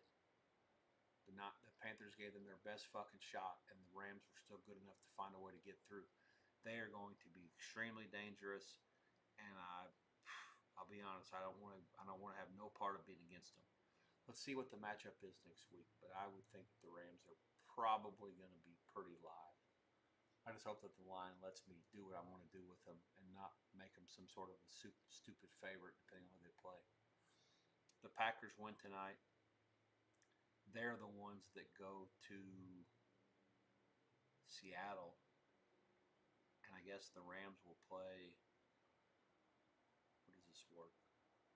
Philly? Oh, I would love the Rams and Philly again. The Rams beat the shit out of them for 3.5 quarters the last time. I was all fluky nonsense. The only problem is the Philly coaches aren't idiots. They know that it was fluky nonsense and they'll fix it. I think the Niners are going to win. So then it would be the Rams and the Niners at LA. It'll still be a Niner home game. They'll have all the crowd. I can't wait. The NFC playoffs to me are absolute delight. Like whatever the hell happens there is absolutely fucking, like all these games are just awesome. If you're telling me that the 5-4 game where there's a 10-point, 11-point favorite had to be settled in the last few minutes, and then all the rest of the games in that league are doing this, the worst part is this Packer-Bear game is a bloodbath, but everything else is probably going to be pretty competitive. I just think the Bears, give them a lot of credit. The coach deserves Coach of the Year for giving the fact that their team sucks, and the coach did a great job.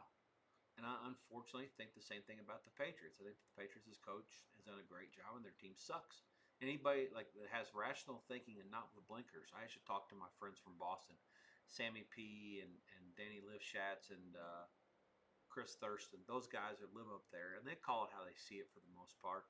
If they're going to sit there and tell me the Patriots are the right side, and they're not watching the game the right way, there's no way those teams are right. And there's in no world are the Patriots a better team than the Chargers if both teams are healthy. And the line can't be 3.5. That's an absolute joke. So we'll see. All right, halftime's coming. Second half, it's 1.5. It's circa. It's a half flat at most places. I'm not sure why circa is so high. Maybe they lean it. Bet War is also 1.5. Maybe they need it. They just took a dog bet. Dog 1.5, dog 20 now. I don't know what's the point of that. Stop moving the fucking juice. Move the line. It's 18. Move the fucking line. Take a bet minus 110. Move the line a half point and take another bet minus 110. What the fuck are you moving the juice off of when the game's sitting 18?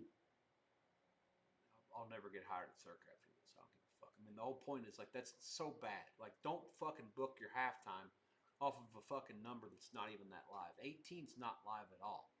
I mean, okay, bet online's 1.5. Good. Guess what? Eddie will go to 1 if he gets hit. And he'll go to half if he gets hit. And he'll go to 2 if he gets hit. He doesn't give a fuck. It's minus 110. 11 to lay 10 is where you have your edge when you're booking these games. I don't know why these people in town or anywhere else refuse to understand that. Like, why the fuck would you possibly not worried about getting sided or middle on the second half when the game's sitting 18? I mean, I don't get it. I really don't. 23 over money at BetOnline and in town. 24 flat at the South Point. 21.5 over a ton elsewhere. I hope under's right. I think under's right. I've told you that in the chat earlier that it's right. I don't have to be right. I'm going to sit here and sweat it with you for a bit. Kickoff comes in 2 minutes. I'll be back in 2 minutes. God bless. Good luck to us all.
I was able to listen to the Johnson interview with Kelly Hartung both before the game and at halftime.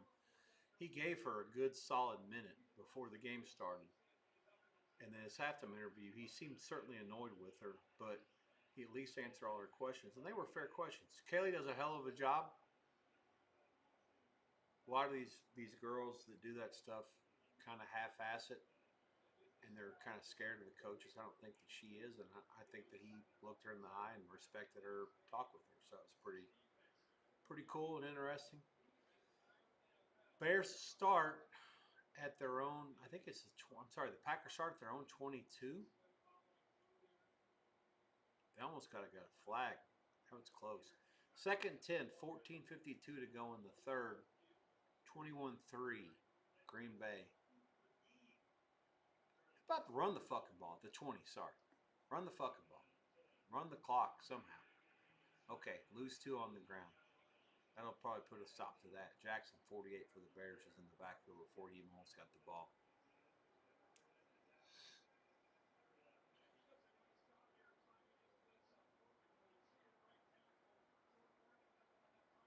Jacobs loses 2, no chance. Even the spin move, no shot.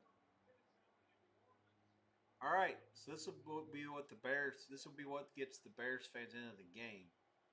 A quick 3rd and out, 3 and out. 4 for 6 are the Packers on 3rd down tonight, but they've also had only less than 4 yards to go on these conversions. This one's 12. Play clock down to 1. Snap, back, fires, nope, pumps, fakes, incomplete. And so the Bears have forced a punt 56 seconds into the half. Let's go. Come on, bitches. Let's go. Under is back in play. Under.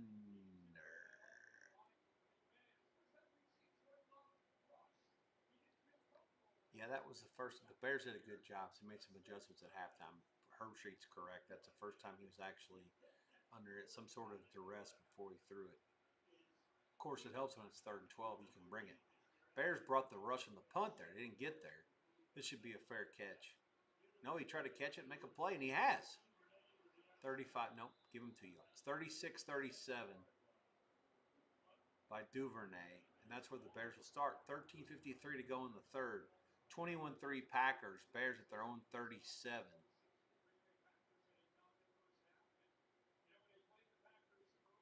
Oh, wow, look at this stat. Bears have only scored 3 points, 71 yards first half, 0 points, 126 in the Week 16 games, and then 3 tonight with the same amount of yardage. So let's see if they do better tonight. Hopefully not too much. Live price 14 and 47 and a half, 48. They bang it away on the ground. Hopefully they do good on the ground. That'd be great for the clock management. Duvernay again, I think, or is that 25? Clock will run 13 and some change, 21-3 Packers.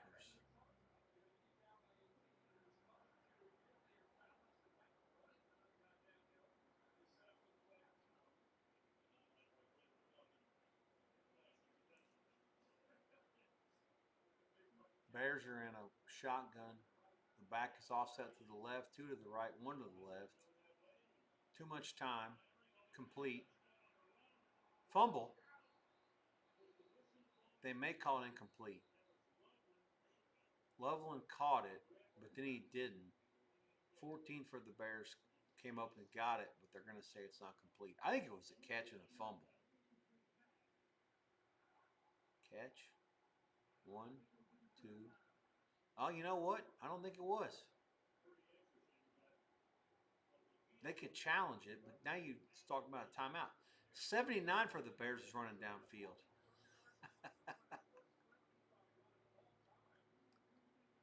You know, that's not a catch. They're right.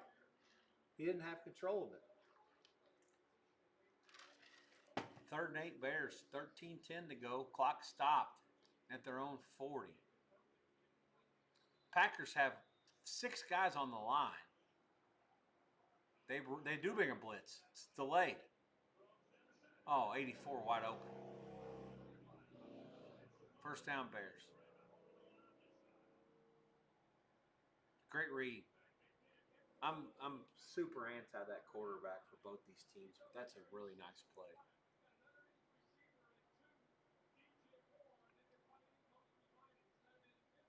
24 for the Packers was put in the fucking pickle that time.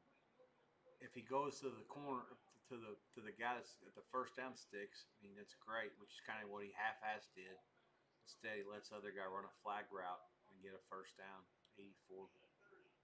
Good combination for the Bears. Williams rolls left, fires 84 again, caught it for the Bears. First down to the Green Bay 12. Sure, it'd be nice to hold him to the fucking field goal here. Live price is 11 and 50.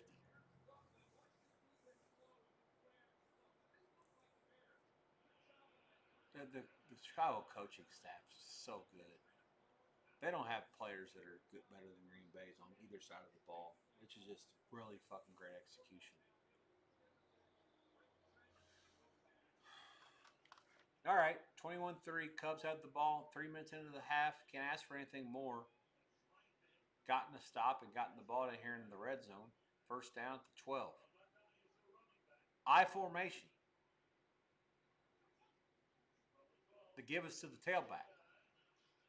Give him 2.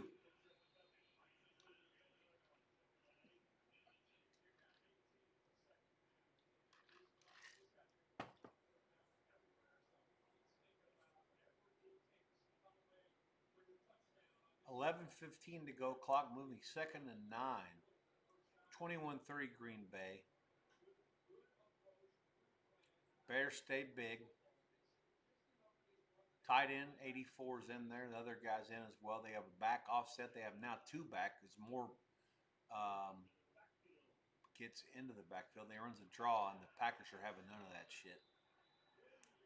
Number 7 for the Packers, Walker, completely blows up everything. Moore loses about 7, maybe 8. It'll be 3rd down and forever here.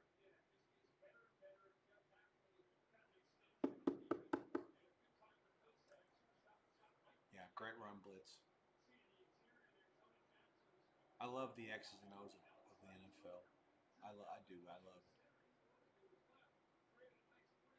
3rd and 13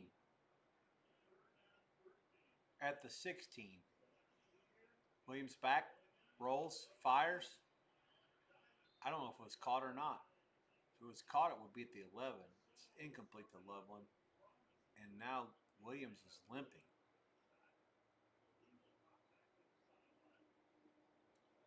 And they're going to have to kick a field goal. And then we don't even know if he's healthy or not.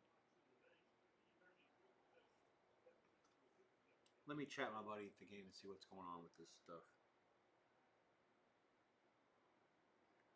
It's important for the live to know whether this guy can play or not. As much as I don't like him, he's their best option at quarterback.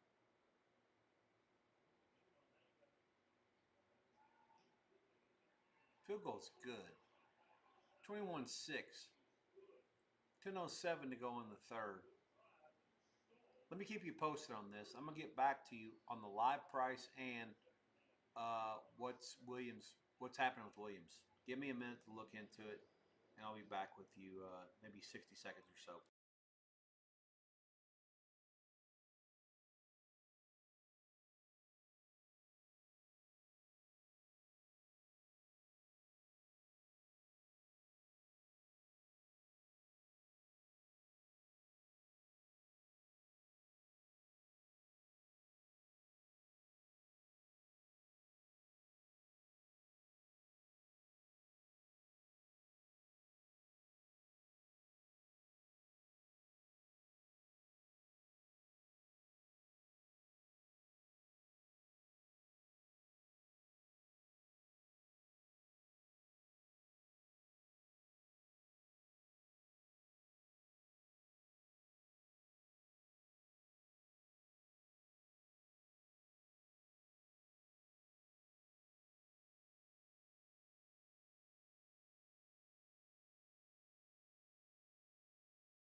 All right. All right. So none of these people that know anything about anything, I can't sit here and sign off on anything to be legit. There is a friend of mine in the press box, and he says that it looks like that the Bears quarterback is limping this thing off, is going to try to keep going. I mean, give him a fucking Toradol and let him keep playing. That's what you have to do in these situations. So I would be really shocked if he doesn't come back, and we'll see what happens here. Live price 13.5 minus money, 14.5 flat, 46.5 over money. Packers will have it out. Pretty good return out to the 39. 10 minutes to go in the third quarter. Nothing doing here. No live. No nothing. I like more under, but again, I'm not going to go for more. I'm not greedy. I have the best spots of it earlier with 45 and 48.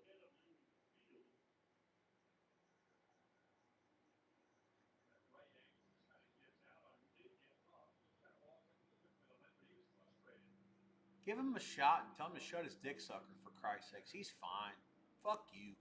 This fucking kid's one of these fucking college. All these young kids don't want to fucking deal with any adversity and want to make everything a fucking. Oh my god, they fucked me. Fuck you. Jacobs gets whacked right at the line of scrimmage. This is awesome. Let this thing just play like this. 21-6 into the third quarter would be fucking great.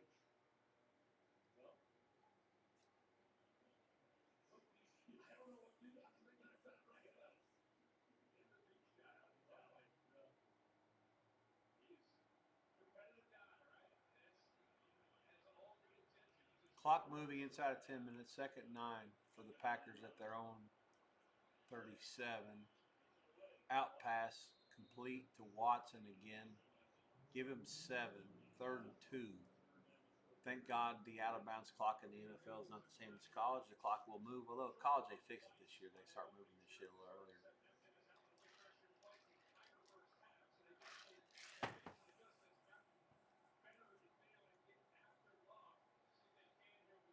All right. Third and 2. 9 minutes to go. Clock moving. Amazon Prime. 10 o'clock. Rex Byers, your host here on the Sweatbox. Thanks for checking me out. YouTube TV, Twitch TV. Look forward to seeing you going forward. Help me and tell me what I can do to make things better for you guys on your chats on both YouTube and Twitch. Love has forever to throw. He stays in the pocket. He lobs it out of bounds, incomplete. And the Soldier Field faithful roars. This will be the first Green Bay punt of the night. 21-6.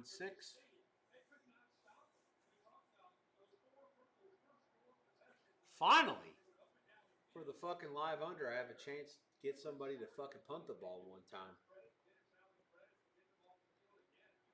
I was counting on field goals and some punts at some point. I mean, the scripted plays had to go away early. That's the reason why I like the live under bets early, because I thought, well, okay, the scripts are gone. Let's see if we can figure something out. Not a good punt. It does get inside the 20, so it's not a horrible punt. A touchback. Bears will take over at their own 18. 8:28 to go in the third. 21-6 Packers. Bears ball. Live price is coming. Give me 1 minute.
Live price, Packers up 21-6, 8:28 to go in the third. Packers laying 11, 11 and a half. I actually lean Bears, don't love Bears, lean Bears. The Green Bay coach is extremely conservative with leads, and the Bears are going to be like left of left, like super aggressive with everything going forward. I would be surprised if they don't make it a game. I can't get to the window with them because their talent just sucks. And I'm so sick to the fact that I wasn't on Green Bay pregame. So that's what keeping me off. But if you think that the game, the line at the closing line was good, then you should have the Bears right now live plus 11 and a half. It's a good bet. I don't, and I can't. The total is 45 and a half over money pretty much everywhere. There's no, it's a consensus thing. There's no like differences. And again, I would be under that if we already weren't so far involved to over. But I feel like I have the best of it for sure. If you haven't made a bet yet today, I strongly consider under 45 and a half, even money or minus 05 or better on this Green Bay Bears game. No issues whatsoever with making those plays.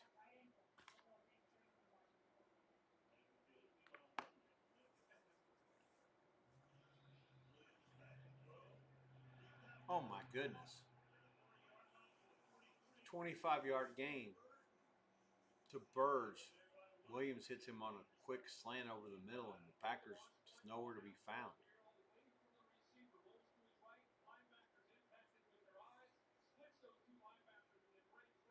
It's an absolute zone, and the Packers were nowhere to be found. Listen, I don't like the quarterback for the Bears, but he zung one right in there. 28 yards, first down out to the 43. Clock will move inside at 8 minutes to go in the third quarter. Power play to the right off the 6 hole. Doesn't get, the 4 hole doesn't get anything. Maybe a yard.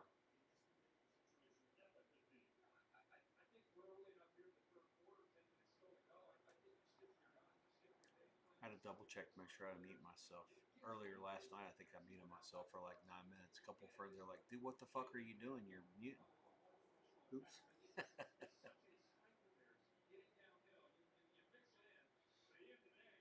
Bears are in a big formation here. One back is about 9 yards deep. The quarterback's right under scrimmage. The receivers are trips left. There's motion right. It's a run. Swift gets it. Bangs his way real near the sticks. No flags. Complete hold on the left tackle and no call. What the fuck? Of course.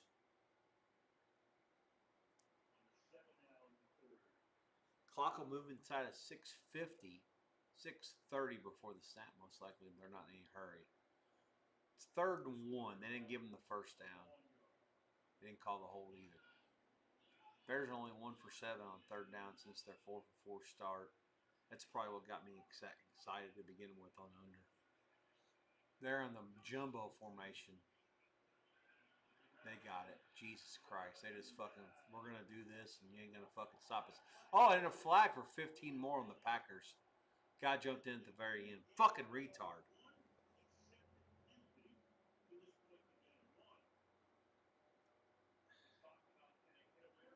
Stevie Wonder could fucking be smarter than that. This fucking poor idiot got himself an unnecessary roughness, and then the other teammates injured because of the same fucking bullshit play. I love the fact the Bears had the fucking balls to do that. It was awesome. That was, I mean, that's something that other teams are going to have to look into going forward. The tush push is a fucking tremendous play, the brotherly shove. This guy for the Bears lined up 7 yards behind the line of scrimmage. When they gave him the ball, he was going fucking full steam ahead, like just a shot out of a fucking cannon. That's the way to do it. Don't run these plays where you run the eye and you give it to the fullback and he's fatter than 2 Bears and he has to fucking find a way to get 3 yards or 2 yards. No, that's not there. And these plays don't work every time with what the Bears just did. Do it once or twice a year and make it work. I mean, that was awesome. Like the other team had no clue what was happening there. Completely great execution. All right, we have an injury timeout. 6:25 to go. third quarter. Green Bay laying 8.5. Dog money everywhere. What the fuck are they doing? Put the fucking line at 7.5 flat and move on. We're not that far into the game where you can't fucking book the game mostly flat. Like, that's another problem that I have with these people. I don't have a job, so I can sit here and say what I want to. Whether I'm right or not, it's irrelevant. I can think that I'm right. I know that I've done live betting for 20 years on both sides of the counter. Why would you want to go out of your way to book a line on a half-point line that's not something that's minus 110 or minus 115 both ways, depending on what your juice is? Like, tell me. Like, I was at Cascade with Lenny. We was always like minus 110 on everything. And at Caesars, it's minus 110 or minus 115 on everything. Westgate, the same thing.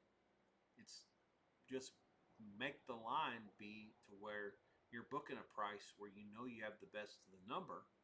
And if they bet you, move the number, not move the juice. Make sure that they're laying you 115 or 110 at all times. Why would you give somebody the chance to take minus 8.5 plus 15 like Pinnacle is right now? I don't get it. Like I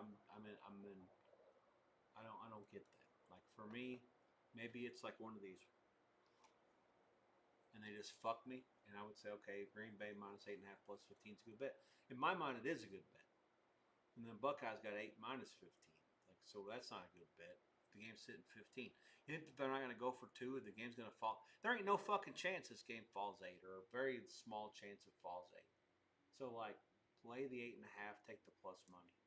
Anyways, total 47.5, over money 47.5, under money 48 flat.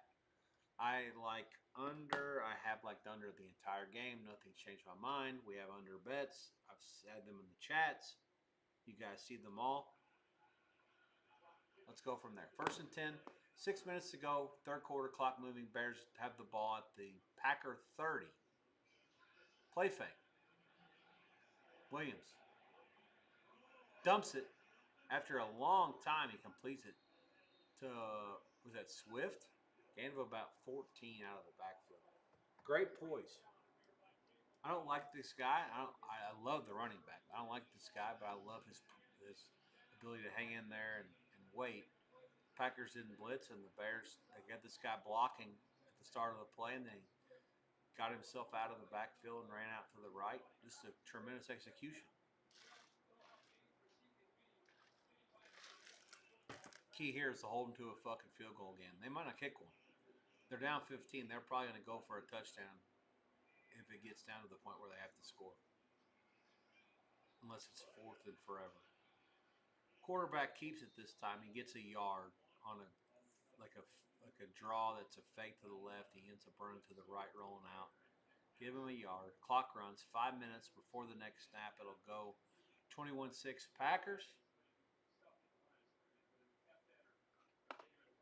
God, I fucking love under, but I can't just sit here and recommend that anymore. I mean, I know how these games operate. It's too tough.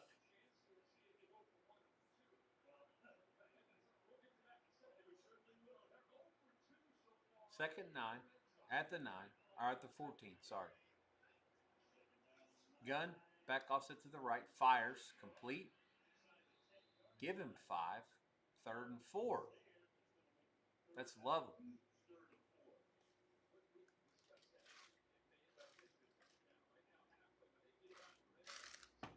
This will be an incredible opportunity here, no matter what happens. I mean, I feel like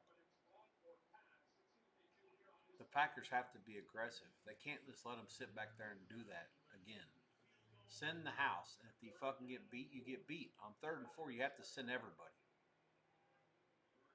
They're threatening the middle. Now he's out. On the safety was in. Now he's out. Now he's in again. They're running the ball. Draw. Great call. Didn't get there. They'll go for it from here, though. Give them 3. 4th and 1 at the 6. Clock will move inside of 3:30 before the next snap. This will be the play here, boys. Come on, Pack. Let's fucking go. Get a fucking stop. You're better than these pieces of shit. Come on. This is where I'm at. This is where I'm at with this game. I'm okay with it. I got unders everywhere, and I have nothing on the game. I'm sick about not having the Packers for the game. This is my way to get to the cash. Just keep them out of the fucking end zone. Bears are big. I formation. Power right. Play fake. Throwing it. Packers are got guys everywhere. It's intercepted. And the fucking Packers take over at the 11. Let's go! Boom, boom, boom, boom, boom! Moore was the intended receiver, and I think he slipped. Oh, that was the main guy. Yeah. So we had to settle for the other guy. 21-6 Green Bay, 10:07 left in the... Is that right? That's not the right fucking time left. Hang on. I gotta get this time right. The TV ain't right, neither is the fucking internet.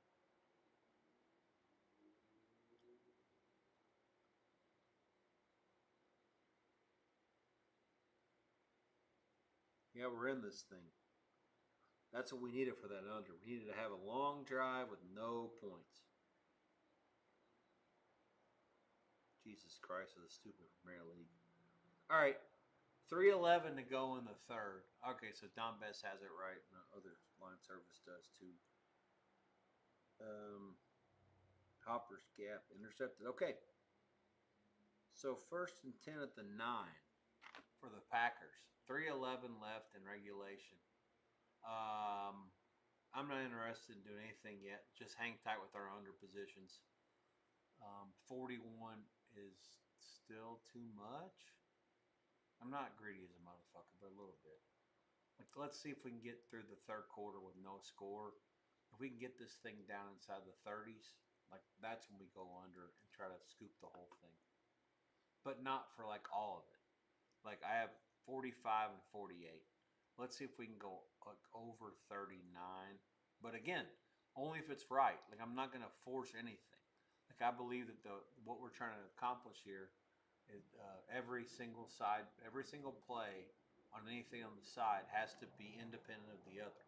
Like, you're not just sitting there forcing a hedge. So hopefully you guys get that. And if you don't, feel free to ask me questions about it on Twitter or on here. 10:18 Eastern Time, 7:18 Pacific. My name is Rex Byers, REX_BEYERS on Twitter. Thanks for checking me out on the Sweatbox. We are on YouTube and Twitch TV. 21-6 Packers lead at 3:11 to go in the third. Packers are laying 12.5 minus money. 41 over money, 41.5 flat, 41.5 under money. I will not be interested at all in going over anything that's worse than a 40.5 flat. So let's talk about that later. 3:11 to go. Packers at their own 9. Love dumps it off to an offensive lineman. Catches it. Oh my goodness, and he fumbles. Oh my God, who got it? You must be fucking shitting me. Out of bounds? The Packer guy fumbled it out of bounds. The fat offensive lineman, the Bears got it, but he was out of bounds. I don't think he got it. Number 70 for the Packers just fucking trucked 3 dudes, and then he fucking fumbles.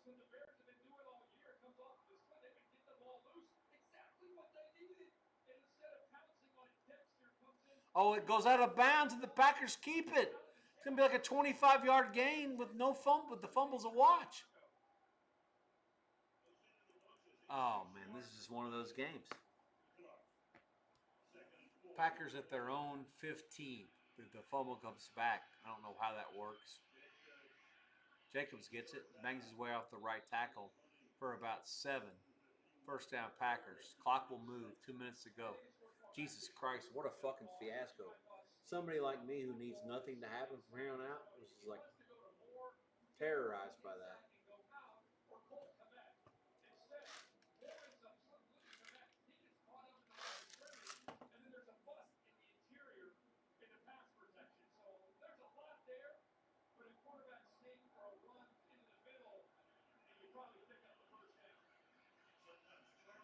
First down, pack of the 21. Clock moving inside of 2 minutes to go in the third. Here's a blitz. They bring the whole world. Thank God they threw an incomplete pass. Best thing could have happened there. Completely had no fucking shot.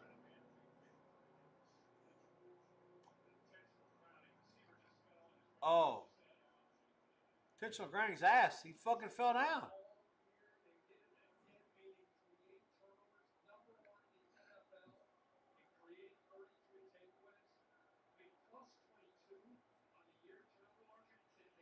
.133 left. 2nd and 10 at the 21. Let's run the fucking ball. Run the clock a little bit, hey? Shotgun. Backs off to both sides. There's motion left now. Jesus. Fuck!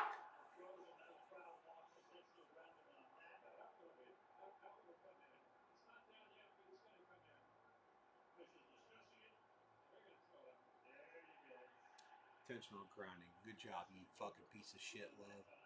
What a total sack of fucking shit. I can't even understand how people think this guy can play. Fucking joke. Like, that can't happen. Like, you can't do that. You can't fucking do that.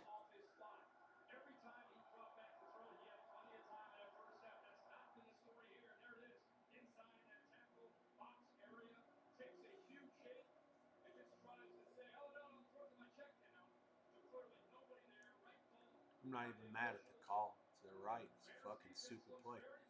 21-6, 129 to go in the third. Third and forever now. Please run a fucking draw. Thank you, drive through. Get the clock going again. Make under look pretty good. 3rd and 20 at their own 11. Empty backfield. God damn. Fuck me. Stop throwing the ball. Okay, that works. It's a glorified screen. Out to the 22. Gain of 13. Clock will move. Brooks the catch. They'll punt. 21-6. Packers. Let's wait till the end of the third quarter before we do anything here. We can get out of this thing. The Bears probably won't get too aggressive before the end of the quarter. They're only 2 scores down. We're in good shape still.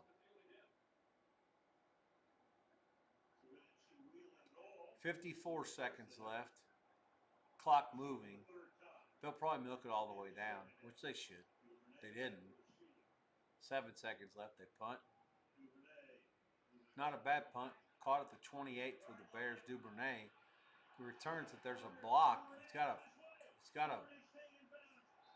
runs it all the way back to where the first down was. There's no flags. Fucking Packers. Piece of shit. These fucking pieces of shit. These teams are so fucking bad. And the Bears have such a good coach.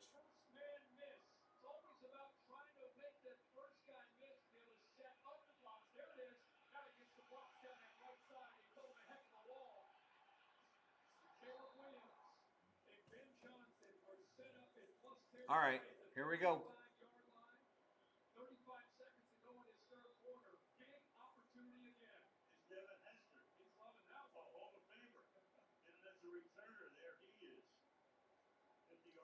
.35 seconds left. The Bears have it at the Green Bay 35. 21-6 deficit. Live price 81. I'm sorry, 8.5 and 41.5. Over money. Play fake. It's all day to throw it. Nothing there. Fires it down. Complete to 81. It's a third tight end, Durham. Clock is moving. 15 seconds to go. Let's see how aggressive they get before the end of the quarter here. They did get one. There it is. All kinds of time. Lobs one over the head of the receiver. That's Burton. Incomplete. 3rd and 4, Bears. 21-6 Green Bay lead at the end of 3. Give me 2 full minutes.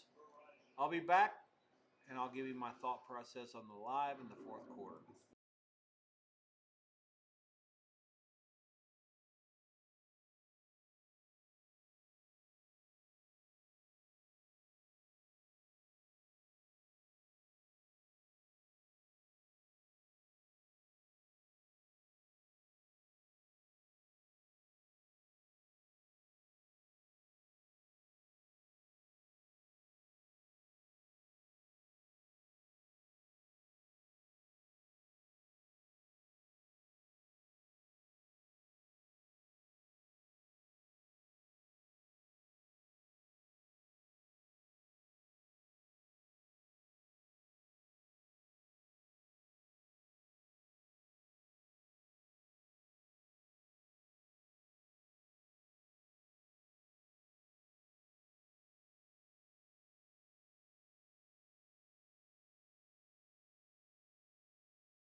Well, that was quick. I was pretty well certain they were going to take 3 minutes on this fucking third quarter. They didn't. 3rd and 4, Bears get it. Total yards this half, 120 to 29 for the Bears. They're continuing to play speed. What the fuck? Packers are showing blitz from a couple of guys. These Amazon guys get it right sometimes. Play fake. Quarterback fires it to the left. Incomplete. 2nd and 10. 14-17 left. 56 for the Packers is coming off the field. Oh, 58 for Green Bay. Made an incredible play there. The Bears were on top of everything. They had everything figured out except for the 58 for Green Bay snuffed it out. 2nd and 10 at the 24. Oh, God damn it. Well, Dunze was targeted, but the Packers were the best chance to have a chance to make a play on that game. The Packers had a better chance to make a play on that ball than 15 did. 33. He was only playing defense. Good for him. 3rd forever. The game's sitting 15. I really think the Bears are going to go for it no matter what here, which is why I think under is still pretty good if they don't get anything here. Here we go. 14-12 left at the 24. Dropping out. Rush 4. Oh, ball's out. And now it's a 33. They might get a field goal. It's 4th and forever.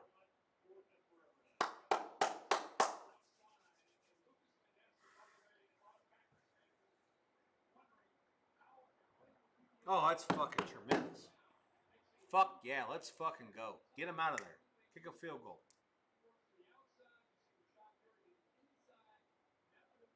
God, 90. What a play. It is a field goal. This guy didn't have the fucking range to kick a 50-yarder. Snap down up. If it's long enough, it's good. It is. Barely. 21-9. Bears from 51 have cut this lead to 12.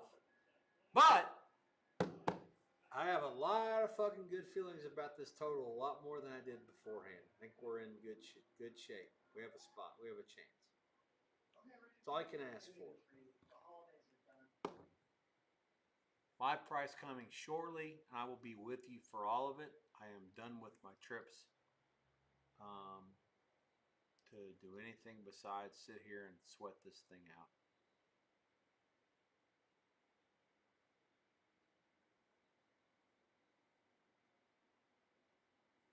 Green Bay is laying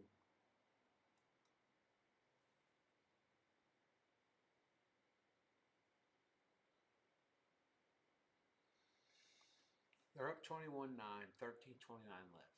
They hit the ball. They're up 12.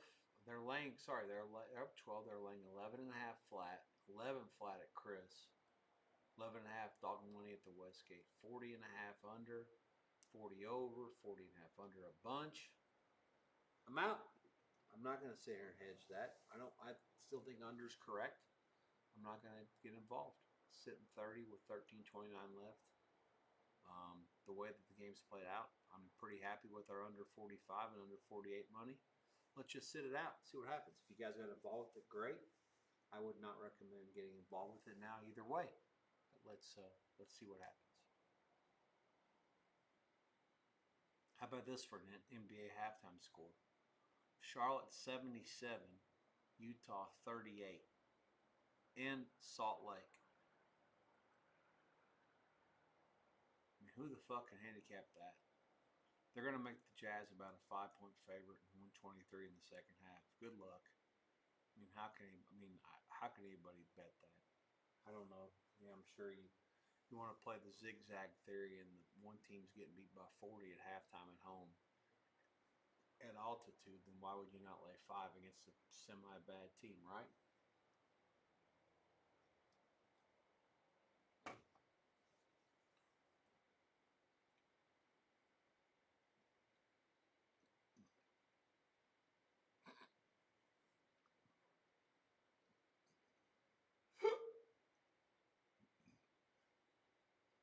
Green Bay 11, 11.5 everywhere. I got the fucking hiccups. 40.5 under a bunch, 40 flat, 40 over a little bit. Still like my under. See what happens. Oh, the Bears didn't kick it off to the fucking 20. So the Packers are going to get it up to 35 or 40. Jesus.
Third and 10. Under 13 minutes. The Packers doing a horrific job of managing the clock here. Penalty and a couple other bullshit. Up 9. Joe, I appreciate you in the last hour. I'll have to figure out how to get to it. Look at this shit. Almost a pick. I don't give all the winners all the time. I'm just trying to do the best I can. And that's awesome. You're one of the first ones. You're actually the first one to give me that much. So appreciate it.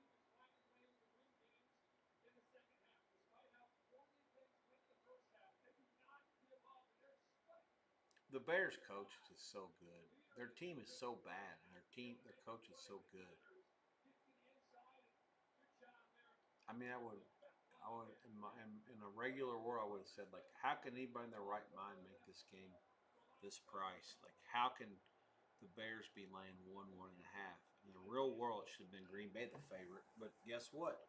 No way. Just because this is what we have here. Look at this shit grounding.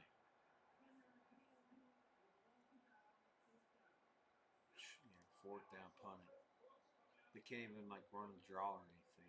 They can't get out of their own way.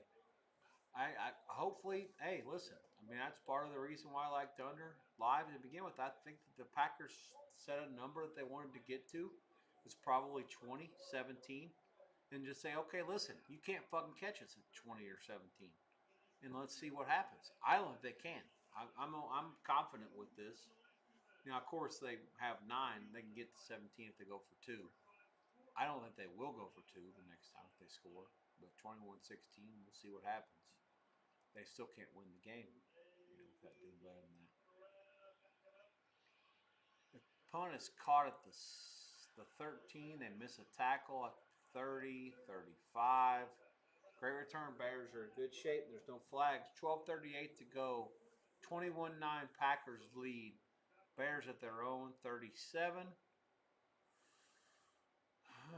I still can't get involved with this motherfucker. I mean, I'm content with where I'm at. I have an under situation with what I thought would play out the way that it has, and it's to the point where it is now. And I even talked about maybe going over 41, 40. It has to be 40 flat to even consider even 1 unit back. No way. I'm good. 21-9, 12:38 to go. Bears are getting a start that this is going to be a short commercial. It's going to be tough on the live stuff the rest of the way because they've obviously ran through their commercials. So kind of a tough beat. 7.5 Green Bay. I do like Green Bay -7. Flat. Hang on. I can't get to it. They're going to start the fucking game. The Bears ain't. I mean, Green Bay's coach is a fucking pussy. Pass.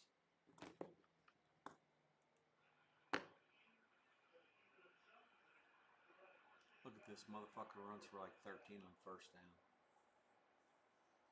5.5, 40.5, 43. Clearly they got their algorithms wrong in the total. The sides they got right.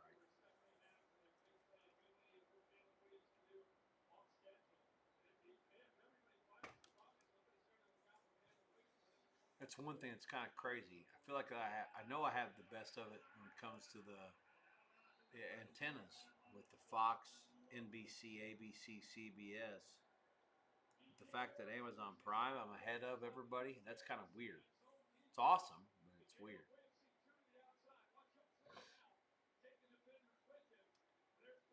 So Loveland has a first down catch for about 17 into the Packer territory at the 34. 22 for him. Williams' pass is incomplete. No flags. 11:30 left. 2nd and 10.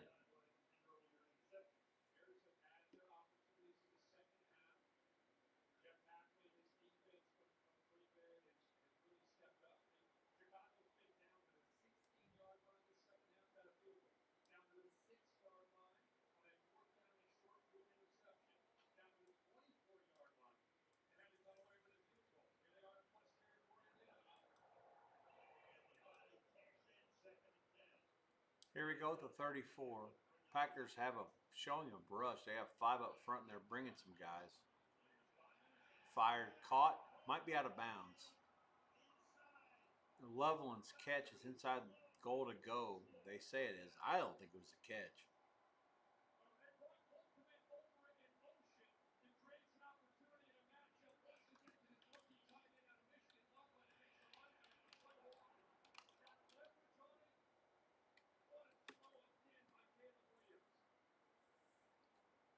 They say it is a catch, so that's what they're going to do with it. 1st and 10, not goal. 1st and 10 at the 12. Clock moves inside 11 minutes to go. Here's a blitz. Don't get there. Incomplete. No flag. Loveland was the intended receiver again. 2nd and 10, 10:50 to go. Thanks, Joe. Appreciate you, man. If I didn't say it before, I'll put it in the chat as well. It's awesome. I bust my ass here, and I'm very new at this, and I know I'm very novice at it. I know I'm not that good at it yet. Anybody that can see that I'm trying to help everybody win, I'll certainly appreciate it. Take care. God bless. Good stuff. 2nd and 10. There's a screen to Swift. He breaks a tackle. Gosh damn, that's awesome. Down to the 5. Good work by him. Good work by the quarterback to make it work. Now, clock's going to go outside of 10 minutes before the next snap. 21-9. I'm given the fact that Bears are down 12, they're going to go for it almost for sure, no matter what. If they were down 11, they probably would kick a field goal if it didn't work out here. As things stand, they're down 2 scores. With 10 minutes left, they're going to have to figure out a way to score a touchdown here. There's a run to Swift. Bangs it through, first down. He's close to the end zone. He might have got in. Yeah, they're going to give it to him. 21-15, Swift touchdown, 7 plays, 66 yards, 2:30 off the clock. Abysmally fucking terrible defensive drive by the Packers here. And all my under stuff's complete jeopardy. 21-15, they're going to, let's see what they do here. Down by 6, you have options with this much time left. They're going to kick.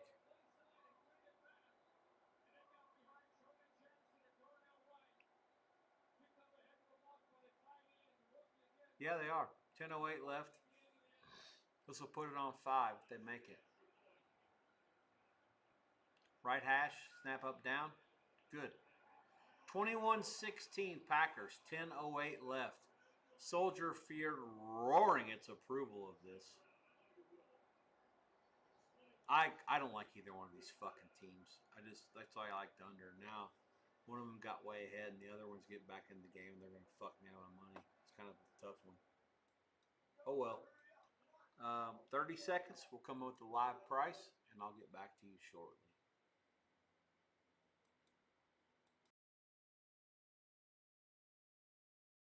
Oh fuck, I forgot my screen was off the face all the time. I promise you that won't happen again.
You have got to be fucking shitting me on this. Oh my God. The Packers ran it back to midfield. And Santos was there and they just fucking took it from him. There's a face mask, no call. Oh, it's a fumble. Packers 5, 45 and a half is the live price. After all that shit. Goodness gracious, 27. Here we go. Packers are up 5. It's hard to make it different than that. At their own 46. I actually like Green Bay -5 a little bit. The back door scares the shit out of me. Here comes the flag in for a complete hold. The guard, the left tackle and the left guard both held.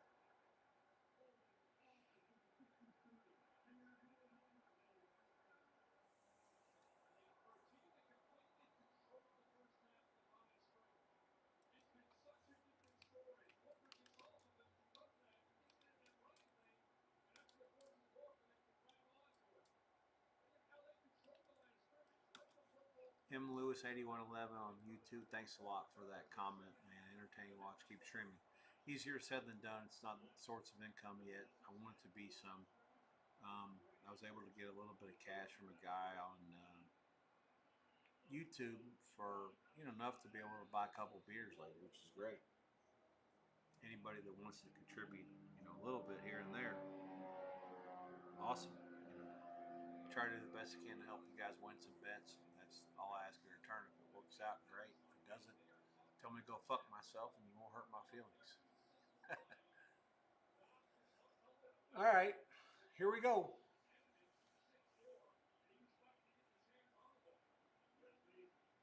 Second and 11. 9 minutes to go, clock moving. 21-16 Packers lead. Empty backfield, trips left, 2 to the right.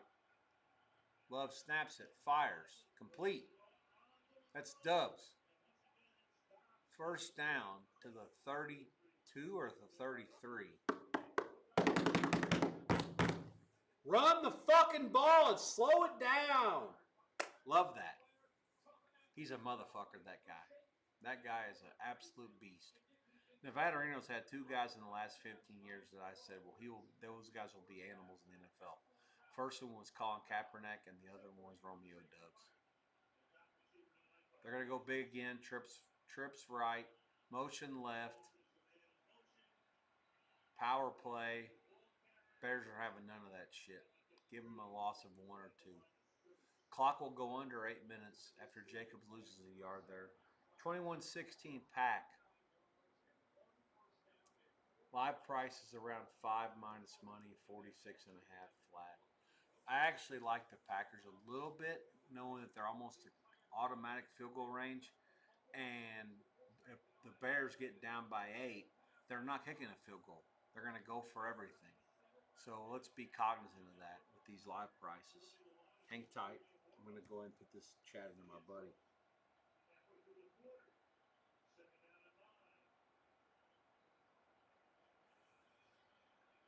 Love back. Fires. No shot. Incomplete. Out of bounds.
Fuck. Sorry about that.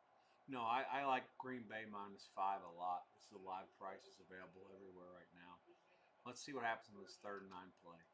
But if they kick a field goal, the Bears are going to kick a field goal. They have to score a touchdown to beat you. If they do, they do. Fuck! First down, Packers. Good for the fucking total. Not bad for the side. That spot's fucking awful. There's no way that's right. Yeah, find a better way to spot that. It's a first down.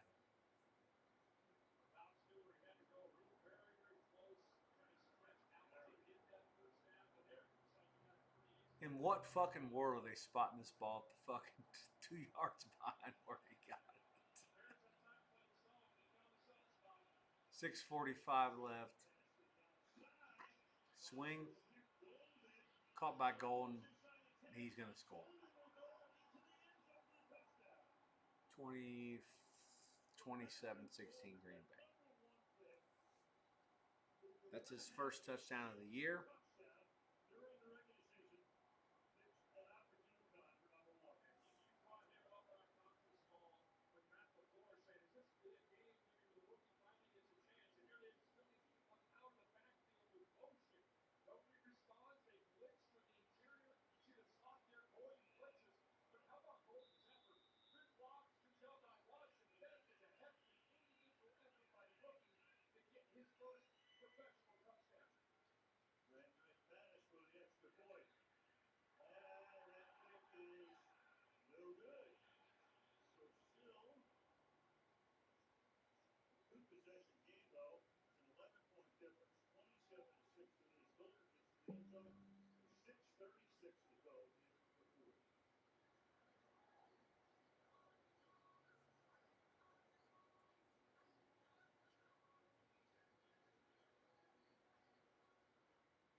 The new Infinity QX80 and QX60 Sport are dark-chrome stealth-style thieves.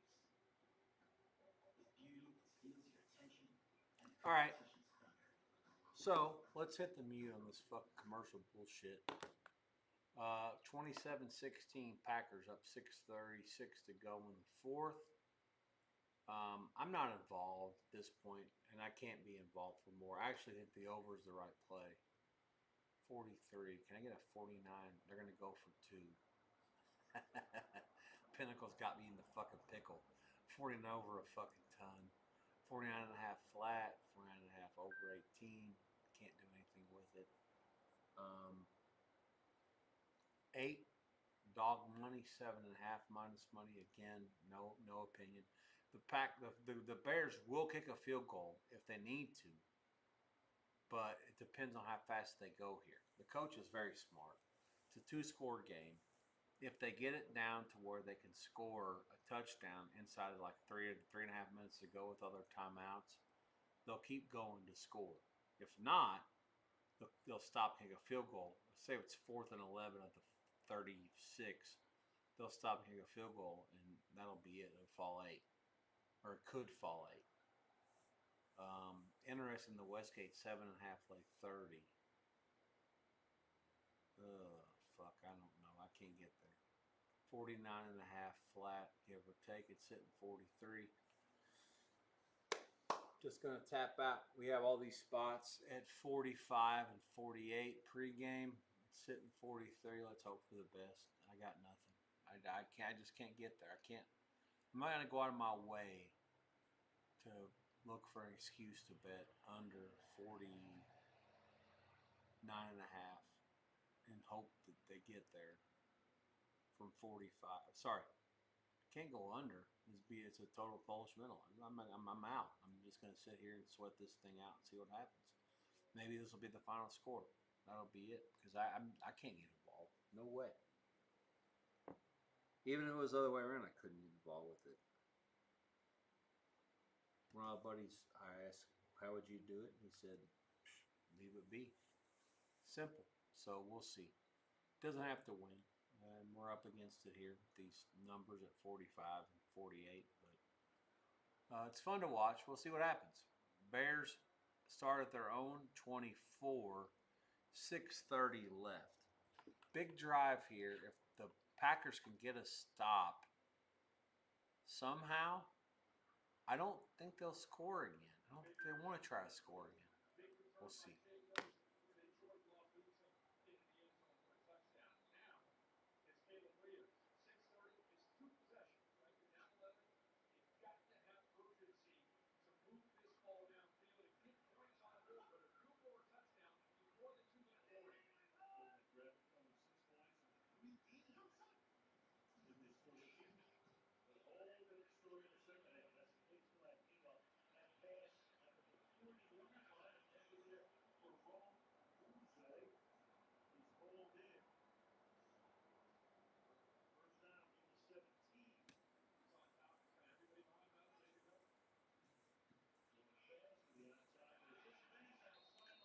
Fucking Bears. Here they go playing warp speed, which is fine. They're down by 11. They should be. 6 minutes to go.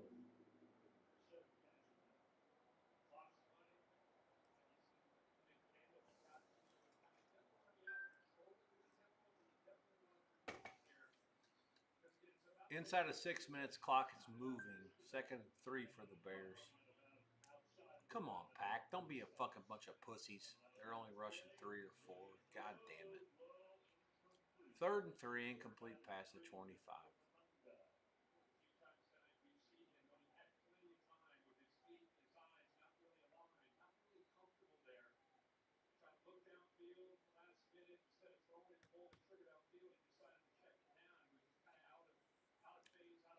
I am Rex Byers, your host. Top of the hour, 11 o'clock Eastern, 8 Pacific.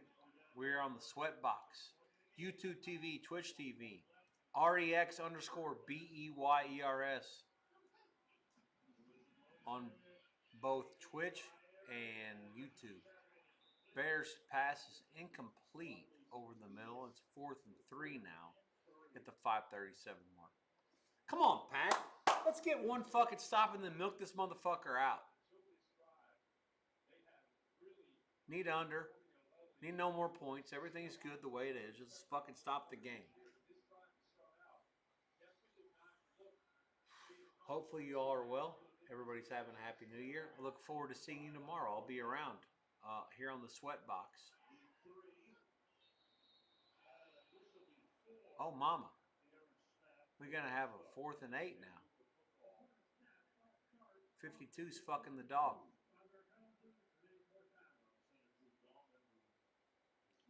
Tomorrow, in case anybody gives a fuck, they probably don't, but I'll tell you, I like all 3 dogs outright. I think Buffalo wins at Jacksonville. I think that Frisco wins at Philly. We're certainly going to cover 6. I think the Clippers are going to beat New England. That's my strongest opinion of all. Certainly seeing what happened tonight with Green Bay, Chicago, and get his ass.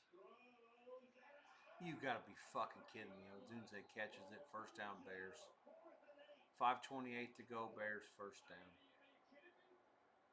Fuck off.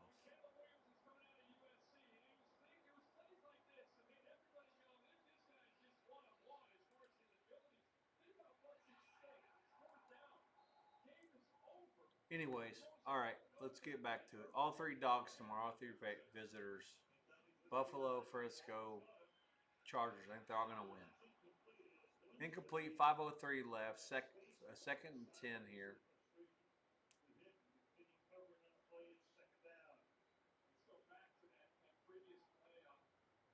I mean, he threw the ball off his fucking back foot and falling down. You gotta be fucking shitting me, Green Bay. God damn.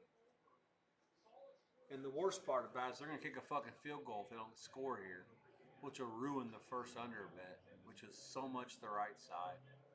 Sucks a bunch of fucking dicks. All right, 2nd and 10 at the 30. Backs all set to the left in the gun. Grounding.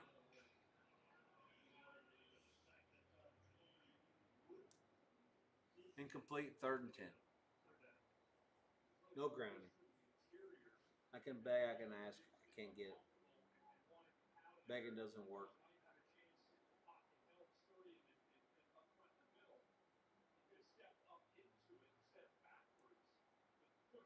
Here we go. 3rd and 10, 4:55 left for the Bears.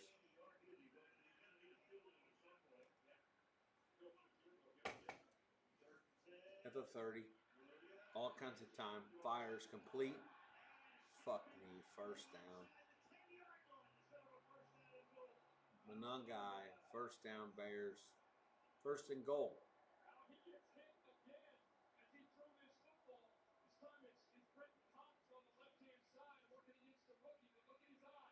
I keep forgetting. It's my own fault for betting these fucking 2 teams under. 2 bad teams. My buddy back in Costa Rica. He's made so much fucking money in the past betting 2 bad teams over. And I asked him before this game started, and he was like, yep, this is a 2 bad teams over. I go, are there any other ones in the playoffs? He said, no. These 2 teams suck a bunch of dicks. two bad teams over. And I was like, dude, I can't fucking have that. It's only under. I didn't have it before the game. I watched 2 drives and I was like, okay, enough's enough. It's a dead nut fucking under. But unfortunately, it's like it's not going to be an under. We'll see. Second and goal, 4:21 left. 27-16 Packers at the Green Bay 8. Bears have it. Motion right from Komet. Fires over in the middle, complete touchdown Bears. No flags. Zacchaeus scores 27-22. They'll go for 2.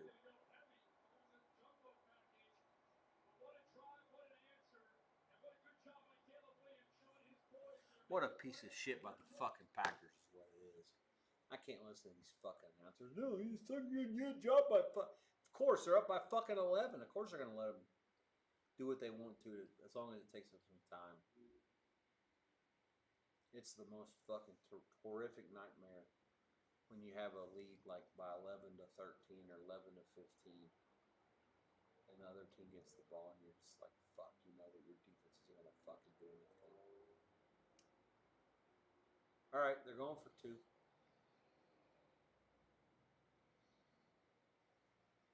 Spread them out. Gun. Offset back to the right. Fires left. Complete. Great call. Caught. Loveland again. 27-24 is the score. 4:18 left in regulation. I don't give a fuck. I actually want the Bears to win. I want to get their ass in the next round. I'm so anti both these fucking teams. Let the fucking Bears win so I can get them next week. I'll get Green Bay too, but I'd love to get the Bears. The entire playoff complexion is different because it's a 2-7 game.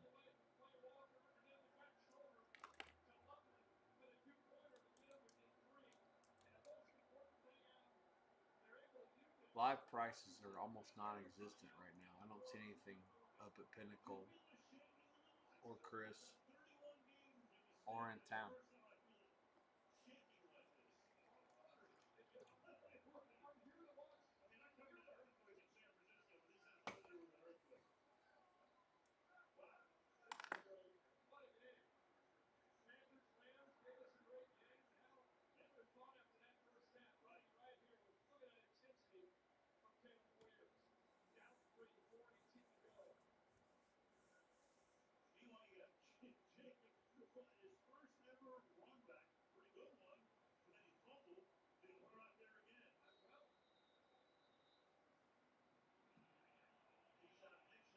.418 left. Packers 27-24. They received the kick.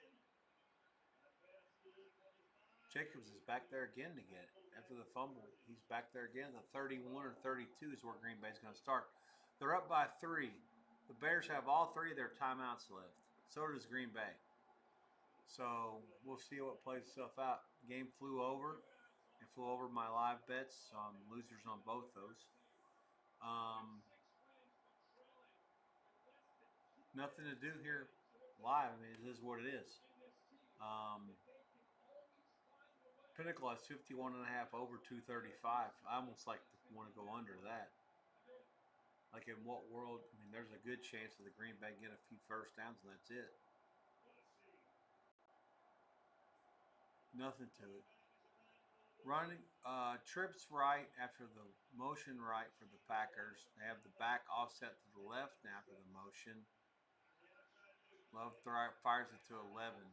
First down, gain of about 3 on first down, 2nd and 7.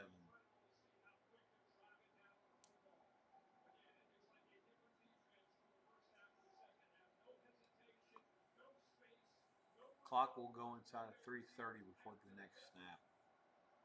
Bears have all their timeouts. I'm sure that the coach is telling the refs where they're gonna try to use them. Good chance it'll be after the next play if it's a running play that gets nothing. I don't even know what they have to tell them. Like if it's 3rd and 5, we won. If it's 3rd and 6, we don't. Or 3rd and 8, we do. Or 3rd and 3, we don't. Love. Wow. Dobbs caught. First down, Packers.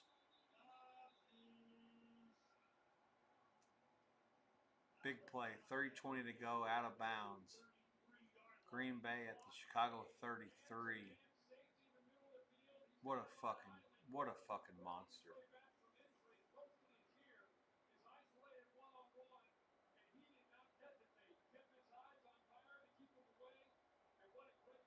That is a fucking great throw and a great catch. It's a great route. Everything's great. 3:20 to go. Clock is stopped. They're on a draw. Here they go with this conservative fucking bullshit. Keep throwing the motherfucker. What are you doing?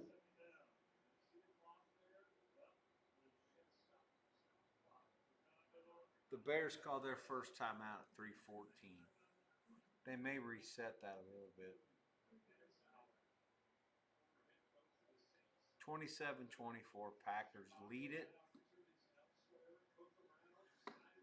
3:14 left. As things stand, Packers are in field goal range.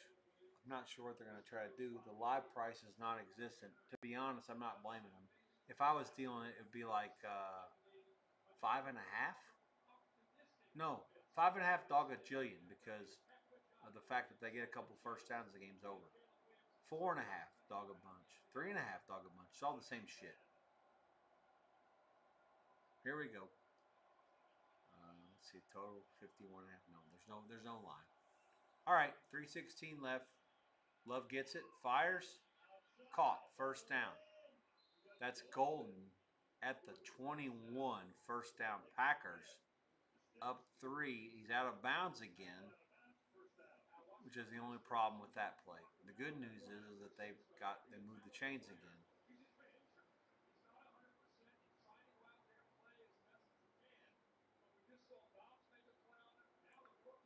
11:10 Eastern, 8:10 Pacific. Rex Byers, your host here on the Sweat Box. Thanks for checking me out. YouTube TV, Twitch TV. Packers, trips left. Back offset to the right in the gun. Draw. Jacobs, nothing. Loses a yard. The clock will go under. No, it won't. The Bears are going to call their first timeout. 3:07 left. The second timeout. They have one left. They've called 2 now. 3:07 left. Green Bay up by 3.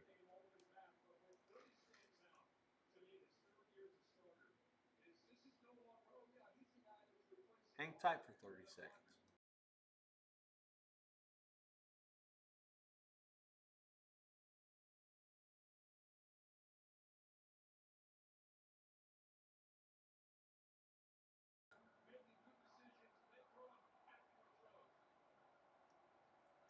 .307. Second and 10. 27-24 Packers. They were laying 1.5 at post and 46.5. My live plays are all losers of 45 and 48.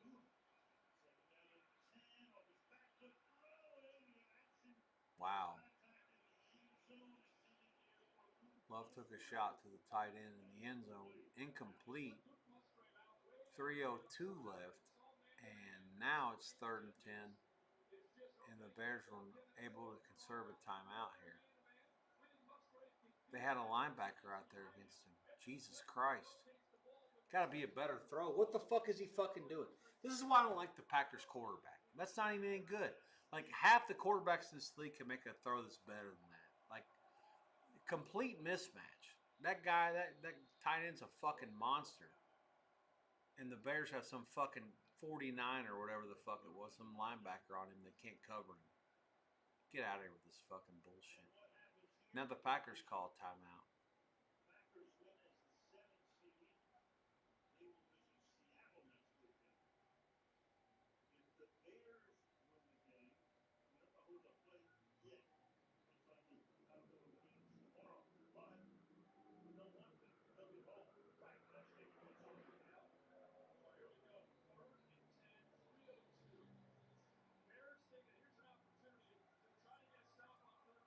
Well, here we go, boys and girls. Thanks for checking me out.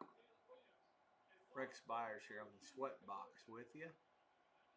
I'm sure you're not watching Utah and Charlotte in the NBA. It's 105-55 in the third quarter in that one out in Salt Lake City. Charlotte was a 6.5-point favorite. Oops.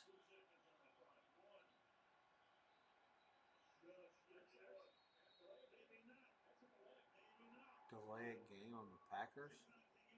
So 3:02 after a timeout, they got a fucking delay game. Are you gonna tell me that ever would happen to any sort of a top 5 player of all time, a Manning or a Jordan Love?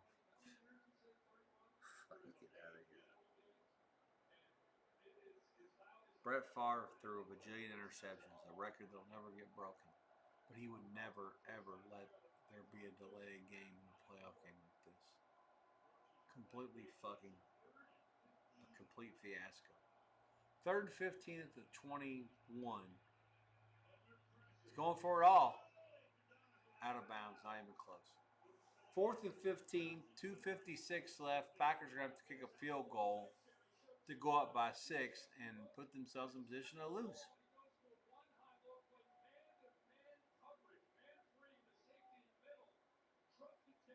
The Bears have gone up and down the field the last few drives. Why the fuck would that not change? Like,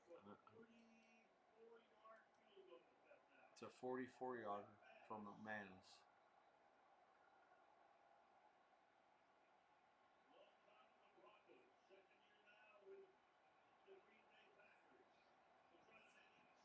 It's funny, I don't give a fuck about this. Missed it. Good. Yeah, missed it. Go to overtime. Played 19 overtimes.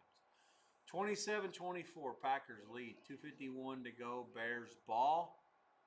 Let them motherfuckers win. I don't give a shit. I'll bet against either one of these teams. I've seen enough of this. They both suck a bunch of dicks.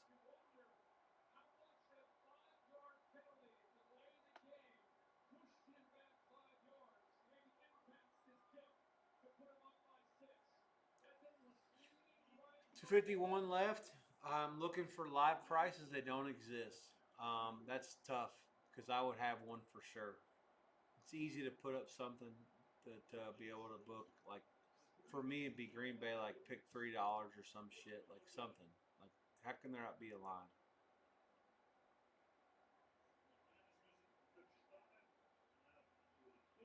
Maybe no total, but fuck. What are they doing? All right, there's no commercials, so I guess that's part of it. 2:51 left. Overtime start. Before overtime. Williams rolls right, looks, fires. Incomplete. Out of bounds. 2:43 left. 2nd and 10 for the Bears. I'm looking for a live price, and I'm on top of the thing. The Amazon stream is ahead of what you guys have, or the same as you guys have everywhere. So I'm not sitting here like giving you some bullshit 25 to 30-second delay stuff. It is what it is. M. Lewis. I will start.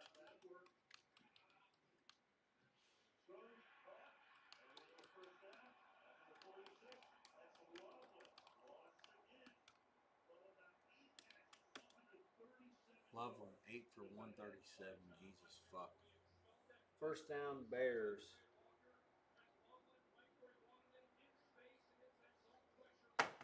There might be a situation get involved with the live here at the 2-minute warning. I really think that the fucking Bears can't beat this team. Like, I would be just totally shocked. But I'm so anti-Green Bay, but it's more anti-Green Bay's offense, not their defense. Packers calling a timeout again. Fuck me.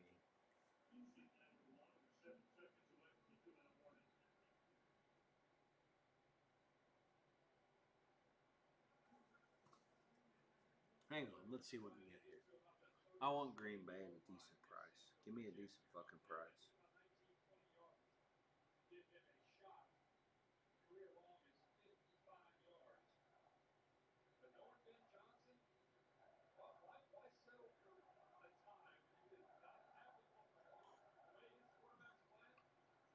There's not a fucking market. I'm trying. I can't get to it.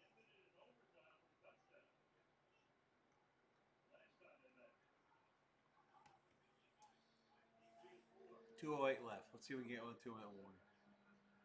Power play off the right side to Swift gets about 4. Be 2nd and 4, 2nd and 5. 2-minute warning.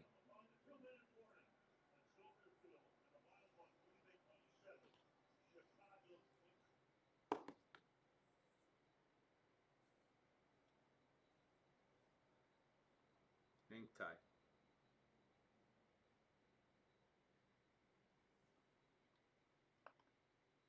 Green Bay 27, Bears 24.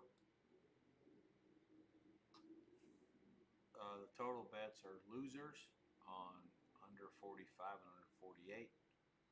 I do want to get a look at Green Bay live.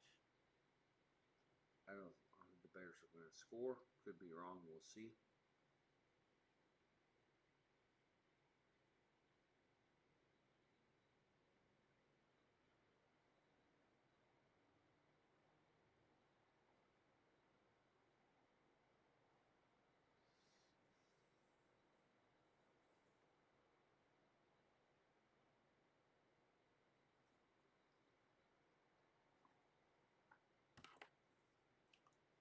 Buckeye has pick. That's good enough for me. That Green Bay pick. I have to lay 115. Anything better than 115 on pick is a really good bet.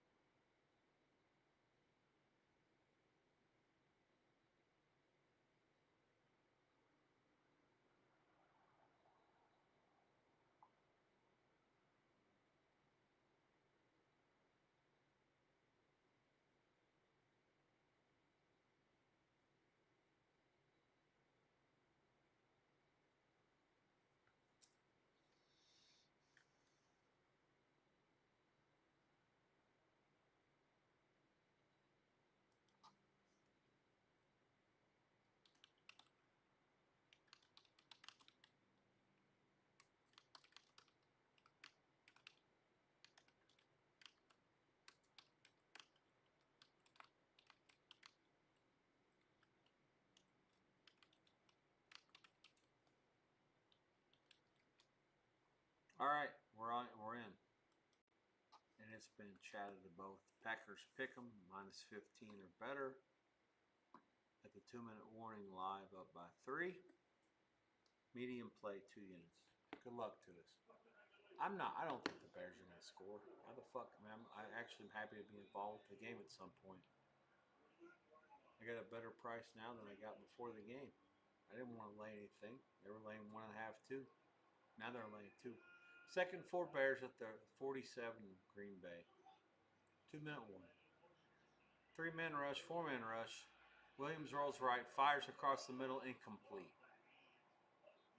Moore was open. He dropped it. 3rd and 4, 154 left. Let's fucking go.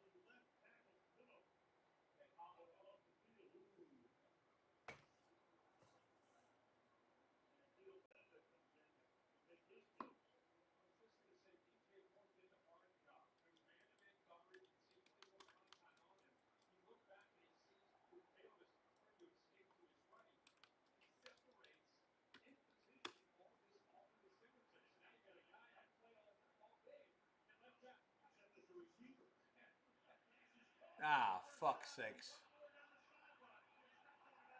Who is that? Swift? Gained of about 20 on the right sideline. Just complete coverage bust by the Packers. 148 and he's out of bounds.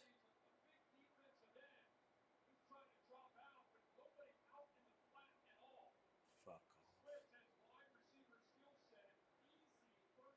They're close to the red zone. There's no reason to show the kicker. They're trying to score a touchdown. These motherfuckers trying to beat us on the field. The Bears, how many Packers have 1 timeout? Is that right? Or 2?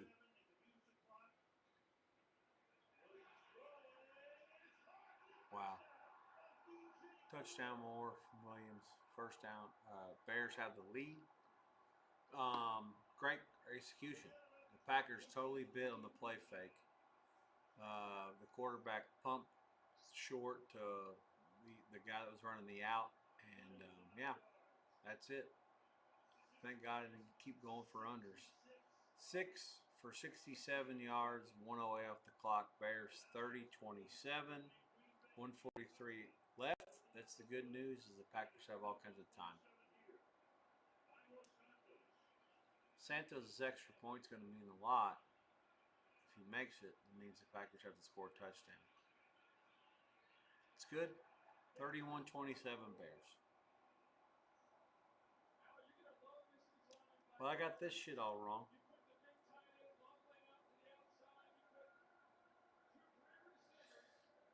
I have just such a problem with the Bears' talent versus the Green Bay coaching. But in reality, Green Bay talent against the Bears coaching. And that just was one that I couldn't figure out. And I watched the game for a while and I thought, well, the coaching doesn't fucking make no difference. Well, it makes a difference a lot. The Bears coaches are so much better than the Green Bay coaches. Like, it's not even close. The Bears quarterback's a piece of turd. He made a couple of really good plays in that drive. I'll give him credit. But the Green Bay quarterback stinks. The Green Bay coach is no good. It's my own fault for getting myself dug into this shit. Oh well. Here we go. 31-27, sorry, 143 left. We have a Packers pick play live, and I wish I didn't have it, but we'll see what happens. Maybe I get lucky and win it.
Packers start their own 28.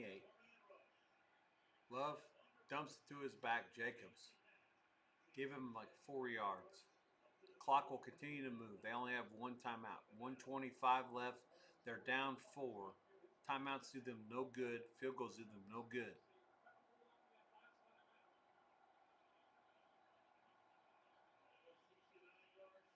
Love fires. Incomplete. Skinny slant. Bears are on top of it. 3rd and 7. 108 left.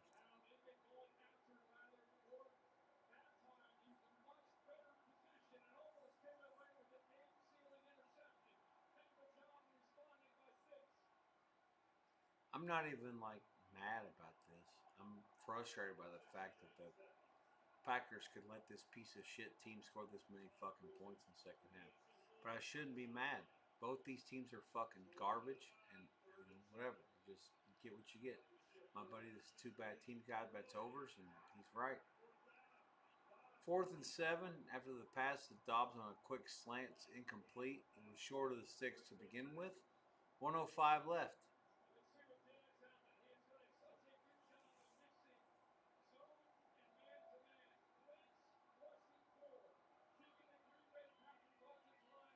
I'm actually not even mad about this shit. Like, I'm mad about the fact that we lose these unders and we lose the side. But these fucking Bears, I'm going to get these motherfuckers. I'll get them. Don't worry. We'll get them next week.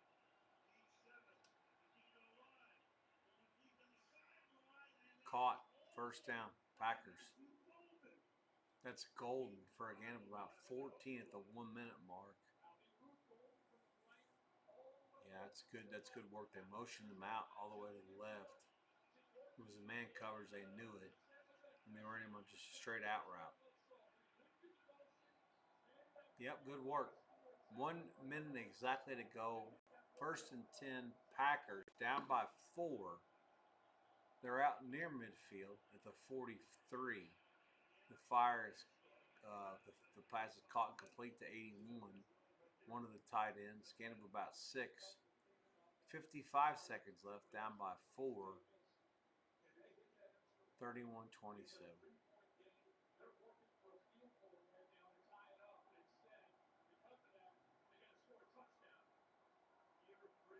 Yeah, they mixed an extra point on the fucking touchdown last time. Yeah, good job, you fucking piece of turd. Fuck off. Here we go. Gun. Back offset to the right. Trips right. Back offset to the left. Sorry. Love. Drops it. Fires it in there. Oh my God, it's not caught. Reed had a hand on it. Couldn't bring it in.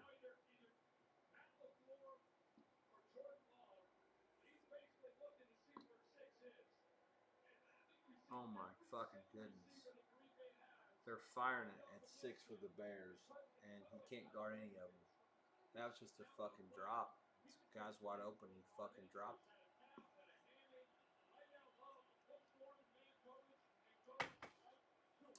Third and 3, 50 seconds left at the 47. Caught. Dobbs at the 47. First down. Clock stops. They call their timeout. I don't like that. I mean, what if you catch a 27-yard pass downfield and you had to call another timeout and you don't have it? I hate that. The field kicker is not irrelevant. They're down by 4.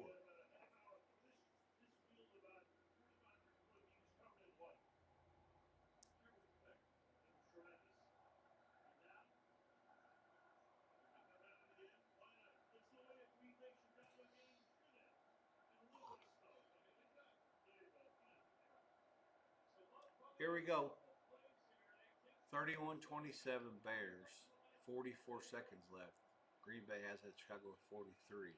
All day, Love fires over the complete. The 22 or 23. That's number 11. Oh, shit. One of the linemen are down. 32 seconds. It's going to be down to 22 seconds after this is all said and done. Reed's the one that made the catch.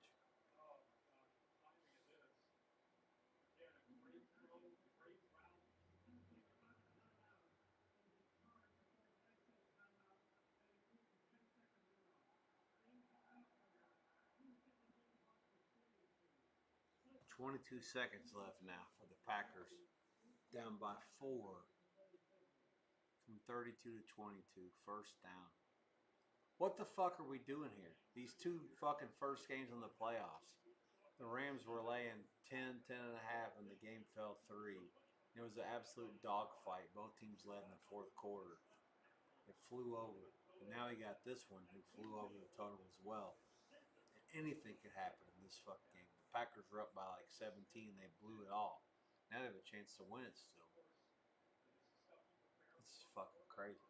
I love it. Who doesn't love this? In what world are you not fucking loving life? It's watching what's going on here and seeing, hey man, this is awesome. I mean, like, I wouldn't even be streaming if it wasn't this close. Forget about it. I got nothing else to say. I have no opinion. My live opinions were wrong last night, and they're wrong again tonight. The totals, all no good. I do think that the fucking Packers are gonna win, but I can't bet that. I don't have the fucking stones. Here we go. Drop back. Fire. Oh my God. Incomplete. Watson was open with a 3. It would have been a fucking sweat. If he'd have caught it, he probably wouldn't have scored. And they're out of timeouts. Jesus Christ, that would have been fucking incredible to see the final outcome.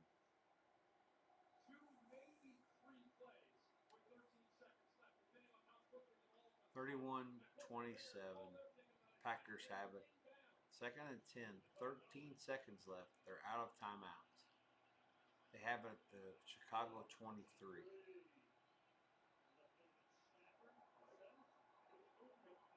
What's this?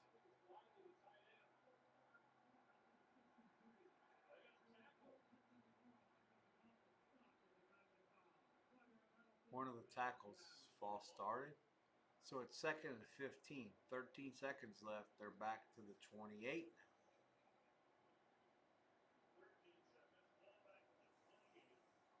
Jesus.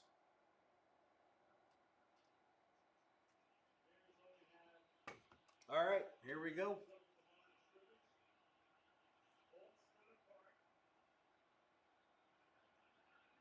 Love drops back, rolls up, fires, hit as he throws out of bounds. The clock did stop nearly on time. It says 2 seconds. There's going to be about 7 seconds left.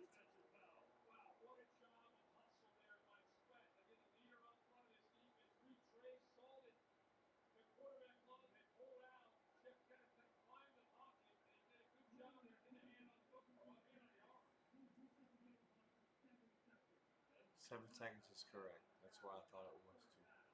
So it's third down with 7 seconds. Let's see what they do here. In my mind, there has to be some sort of situation that puts them a little bit closer where they're at. They're at the 27. Get somebody to run out to like the 19 or the 18. It gives you so much better of a chance. Oh, they fumble the snap. Oh, this is going to be it. This will be the last play. Here it goes.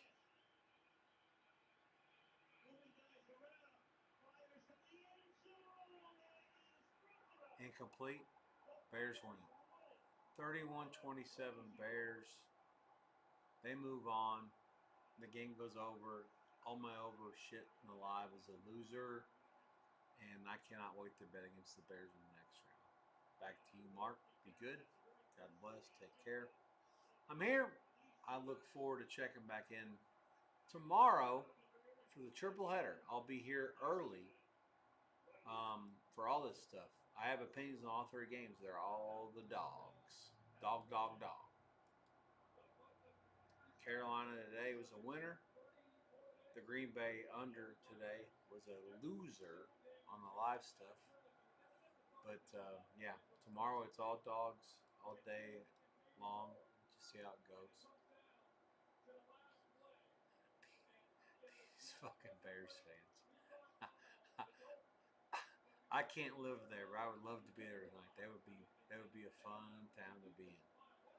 Like Buffalo a lot, like San Francisco a lot, like the Chargers a lot. Chargers are my favorite play tomorrow.